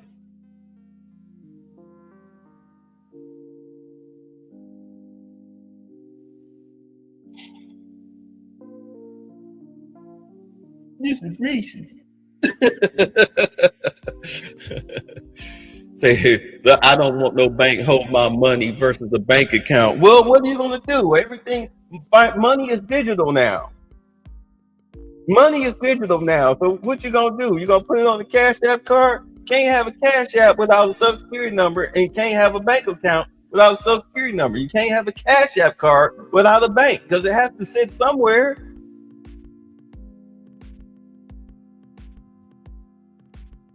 It has to be backed by something. You say, yep, cook for days on Sunday. Yeah, because you were raised to do that. You'd be surprised at how much money you save. You go to. I haven't had McDonald's in over 20 years, but you go to McDonald's, you spend about $25 on a meal for 2. All right, $25 on a meal for 2. But if you go to Kroger or your local grocery store, that $25 is what? 2 packs of chicken and a couple of cans of collard greens or something, with maybe some money left over. Collard greens, mashed potatoes, a sack of potatoes, whatever. And you got money left over. And that lasts you for the whole week instead of eating that freaking poisonous ass chemical McDonald's for the day. That hour.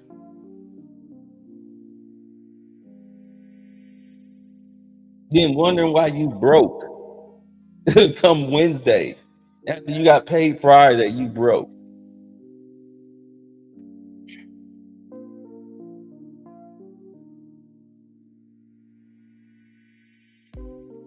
Yeah, well, luckily now, thanks to the tariffs, thanks to the gold card, thanks to the removal of illegals, you can now afford to do that. Well, you will be. I can't wait to see what this country will look like financially, especially on the job market, come this time next year. Oil prices have went up, but not by much, because America is producing its own oil now off the Gulf of America. Took them 2.5 months to build them oil rigs and get them suckers up and running, and now pumping out our own barrels of oil, bringing down energy costs. We haven't fully transitioned yet, but it's coming.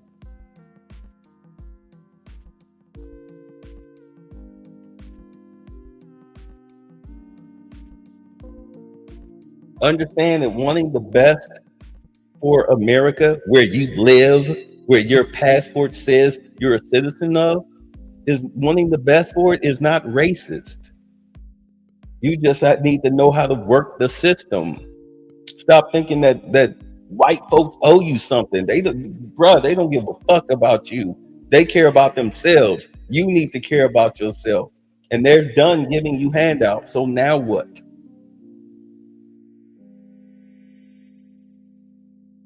It's racist that you don't support me no more. I guess your parents are racist for kicking you out of their fucking house as a grown adult, huh? Help me understand it. Help me make it make sense. A credit union would be better. That's my opinion. Yeah, I'm with Navy Federal. Credit unions are a lot better. At least your money is insured and protected. I mean, you hear about Wells Fargo and Bank of America, whatnot, ripping off their customers, stealing your money and everything, screwing you over on home loans and mortgages and everything, and they don't give you back that money. They just get fined by the federal government. They pay the fine and continue to rip you off, nickel and dime you out of your account every month, slowly but surely. You're getting these little alerts like 12 cents. You know what I'm saying? What? $10? What is this? What is this? These mysterious charges, these overdraft fees, and all of this stuff. You'd be like, what is this? They're stealing from you.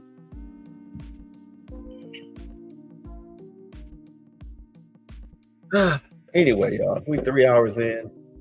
Let me get my day started. We'll deal with the Haiti, not the Haiti, but the Congo situation later tonight, probably about 9 o'clock, as we usually do, normal time. I will catch y'all then, all right? Y'all be safe. Can we do that? Y'all do that? All right, let's go. Demon King Satan, Satan, Nope, not Satan, Satan, Satan, Satan, Satan, Satan, Satan, Satan! I actually felt retarded, like really retarded. I mean, I brushed my teeth retarded. I rode the bus retarded. Dang. In a weird way, I had to sort of just free myself up to believe that it was okay to be stupid or dumb. To be a moron. Yeah. To be Morocco. Exactly. To be a moron. An imbecile. Yeah. Not the dumbest motherfucker that ever lived. And even those who were out of step with what we are advocating, peaceful protest, did not create any violence. No. You don't have the cards. You're buried there. Your people are dying. You're running low on soldiers. Listen, you're running low on soldiers. It would be a damn good thing. And then you tell us, I don't want a ceasefire. I don't want a ceasefire. I want to go and I want this. Look, if you could get a ceasefire right now, I tell you. 1, 2, 3. And then I'm like, this baby motherfucker better not blow up by nuclear shit, or I'm gonna go loco on this bitch. And then he blows up all my nuclear shit, and I'm like, call my general. And they tell me, they're all dead, sir. And I'm like, assemble the army. And they're like, they're dead too, sir. So then I'm like, launch the friggin' missiles. And they're like, sir, they're gone, sir. So I'm like, what the fuck? Damn, I know I shouldn't have called on this nigga. I shouldn't have called on you because you always trying to distract motherfucker. Fine, I'll answer your stupid ass question. We have two countries that have been fighting so long and so hard that they don't know what the fuck they're doing. Do you understand that? Because Trump bad. Trump bad.